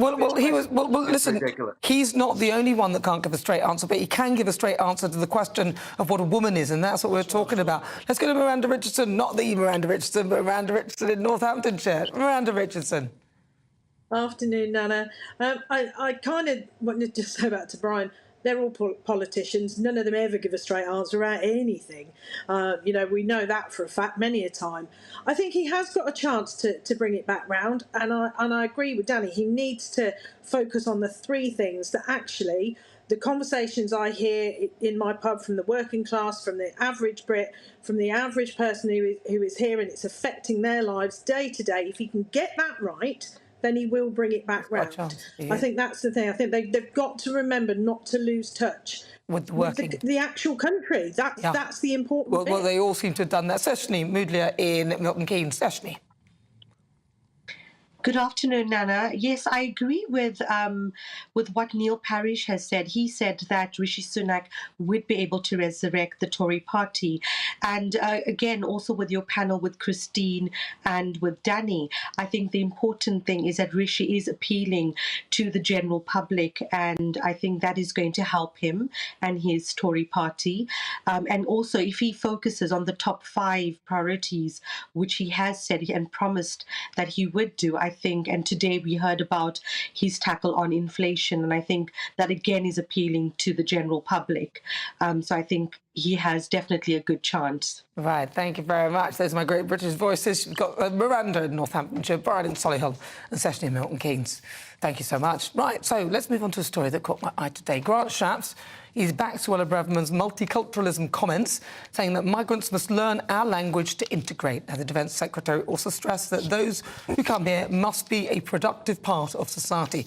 Data analysis by the Migration Observatory has found that 9 out of 10 migrants speak English well or very well. And Braverman's US speech has not gone down well with Conservative MPs, with Bob Neal, Tory MP and chair of the Justice Select Committee, telling the Times newspaper Braverman's rhetoric was excessive and unhelpful. So do we really need to be worried about migrants integrating into society? Well, he's pretty unhelpful, isn't he, when the Tories are just getting themselves together? I'm going to start with you, Danny Kelly. My pal, who's 54, he's a first-generation Indian lad, British Indian lad, a Sikh, and his father has obviously been in this country over 54 years. His father cannot string a sentence together in English. I cannot speak a sentence. I can't converse with my pal's dad, and I think that's a real shame. Getting back to whether you need to... If you can't speak the language, how are you supposed to integrate? Now, my pal's dad came to Leamington Spa, and he worked in the Ford Foundry, and all of his pals were Indians, and they just settled in that little community. And they only spoke with each other. And they have not integrated. Sounds a bit like a bit of El Dorado or one of British going to Spain. Yeah, but don't forget the expats. But the What's the expats difference? go over there to retire, generally speaking, not to take jobs. That's the big difference. Christine Hamilton. Well, I think some of the response to Suella's speech have been, frankly, blatantly racist. People have said that how dare a brown woman speak like that. Suella Braverman and Priti Patel are two of the prime examples of children of immigrants who have completely integrated. That's what she's talking about. Multiculturalism doesn't mean coming in, Danny has just explained a classic example, and sticking to your own. It means learning the language. No, it doesn't. No. Multiculturalism pretty much means that you have like small little ghettos type thing or structures of people where you keep within your culture. It's a thing that Danny described at the beginning, why his friend's dad can't speak English. That's multiculturalism. No, that's what I said. Sorry, but did I say... You said isn't. Well, it is exactly that. But, well... Suella Braverman is trying to say that people should come and integrate is the key word. Of course, she's absolutely right, and I think it was shocking. And people who have criticised her, a lot of them have misunderstood what she meant by multiculturalism. That's the point. There's been a misunderstanding about that word, like there was the other day when Theresa May said she was woke. I don't think she realised quite what the word means now. But I think it's a tremendous speech, and I think it's been very brave. And that's another example, because Rishi obviously sanctioned that speech, of how he's breaking through the barrier. Well, I think that multiculturalism doesn't work, but we are in a multicultural society, which is a totally different thing altogether. Well, it's not, but they're not the same things. Right, now it's time for Supplement Sunday, where my panel and I discuss some of the news stories that caught our eye. I'm going to start with Danny's supplement, which is about charge rage. Well, Nana, I've been fortunate. I know. I've been fortunate enough to be coming down to London, and you and I have been talking about the impending disaster with electric vehicles, whether the infrastructure is there. Well, a fella called Ken McKeon, who is from Moto. Moto are in charge of various motorway service stations, and sometimes over the Christmas period last year, people were waiting 5 or 6 hours for a slot to charge their Teslas. Hours? Yes, to charge a Tesla or an electric car in Cumbria to get back down to the south. And there are so few charging points and so many electric vehicles, there is now something called charge rage, where people are getting into fights, and they are now employing marshals to make sure that people aren't kicking off. And the worst apparently, the worst thing you can do if you're charging up a car is, once it's charged, for you to carry on eating your lunch in the service station. Apparently that is punishable by death. If I was foolish enough to have an electric car, that would drive him nuts. Well, mine is, I'm absolutely outraged by this. As cancelled operations and appointments soar to nearly 1 million, that's a massive amount of human suffering, what do doctors do between strikes? They go to a sunny resort in the Algarve for a conference. NHS consultants descended on this luxury hotel. This trip took place in between 2 mass walkouts by consultants. The last strike led to 130,000 cancelled operations. Terrible. And they celebrate that by going to jet off to this private resort in somewhere called Del Balaya or something for a 4-day conference where they enjoyed well-being, yoga classes and beach walks. It really irritates me. It is a slap in the face to all those people on waiting lists. Well, some of them got paid thousands to work on the strike days so that they would, so those things wouldn't shut down. But Let's have a look at my supplement then. This one is an audit from Mail Online that reveals that high street sandwiches can contain as much sugar as 1.5 Krispy Kreme donuts. You know those things? What do you think, Danny? Because we've got some here. We have something to eat. Yeah, no, sorry, Danny. But Pret was slammed last week. Danny's lost a stone and a half. Well done, Danny. Well done. Very, very good. But there are loads of really high-charge sandwiches. I don't eat them. Well, look, I mean, we're talking about price and we're talking about calories. No, we're talking about sugar, salt, and calories. talking about the show ending. Yeah, but £7.50 for a cheese and pickle butty. Well, listen, far too much dough, far too many calories. Well, listen, on today's show, should that's we a regional thing. According to our Twitter poll, can you be quiet? What is this? Well, if you call it a baguette. 80% of you said yes, and thank you so much to my panel, Christine Hamilton and also Danny Kelly. Thank you to you at home for joining me. I'll see you next week, same time, same place. Enjoy.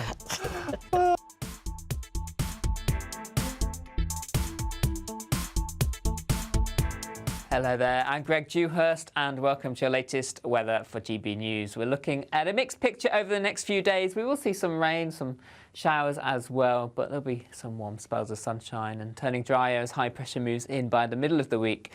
Pressure pattern at the moment is dominated by low pressure, bringing in spells of rain across the country. And we've got patchy rain across southern parts of Wales into the Midlands as we move through this evening time. This generally remaining cloudy across the southern half of the UK. Further north, drier, clearer spells, but scattering of showers for Northern Ireland, northwest Scotland, some of these heavy at times being blown in on a brisk breeze, and temperatures across the board generally staying in double figures. A muggy start to Monday morning, a cloudy start.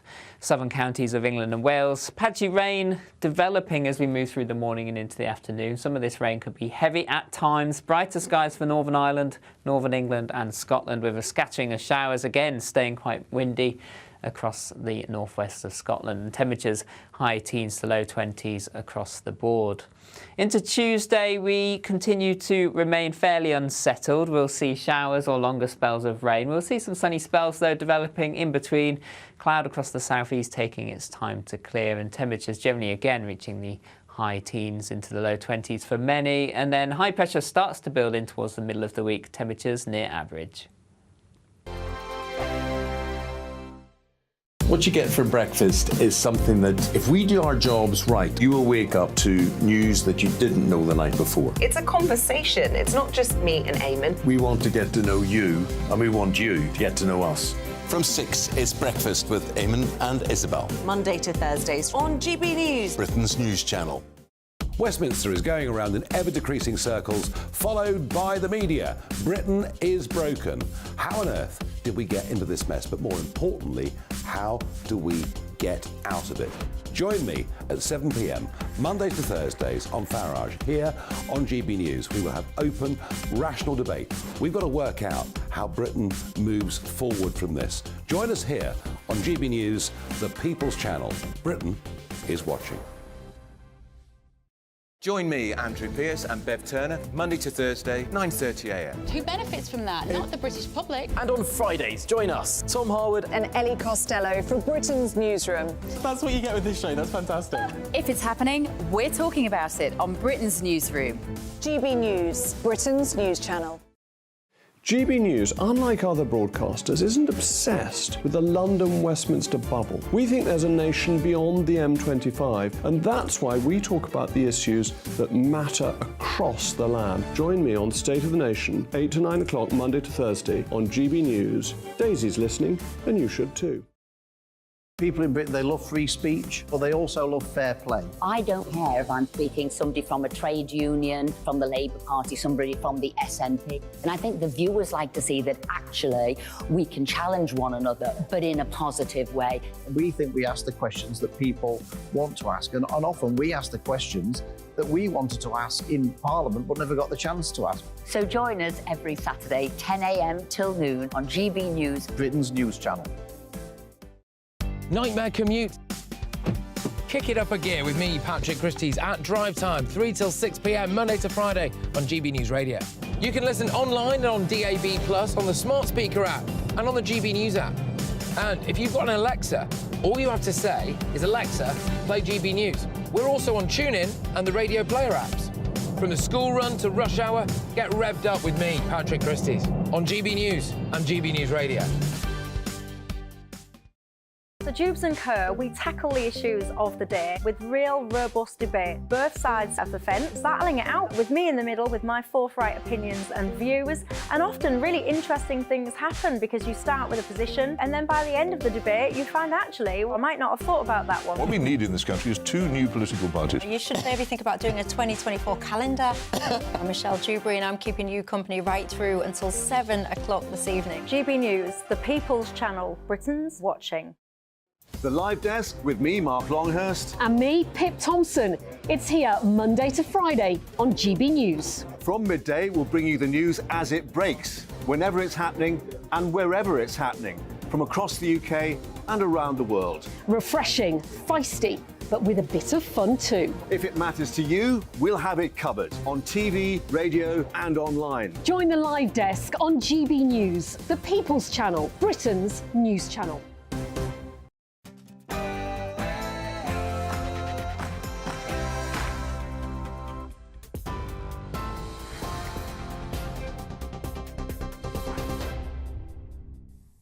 I'm Lisa Hartle in the GB newsroom. A promise to increase efforts to stop illegal migrants from entering the country has been made at the Conservative Party conference. That's as the latest figures show more than 537 people were intercepted trying to cross the Channel yesterday. The Foreign Secretary James cleverly told the party faithful he's working with international allies to stop the boats. I've written to all of our ambassadors, all of our high commissioners, and I've instructed each and every one of them to do even more work with the countries in which they represent the UK to help stop the abhorrent trafficking of human lives across the English Channel. Be in no doubt at all, our diplomats will redouble their effort to bring an end to this terrible, terrible injustice. Earlier, the Tory party chairman used his opening address to take a swipe at Labour. I have these available at the Conservative shop outside for just £16.99, also online at Conservative. Waving flip-flops featuring Sir Keir Starmer's face, Greg Hands mocked the Labour leader, suggesting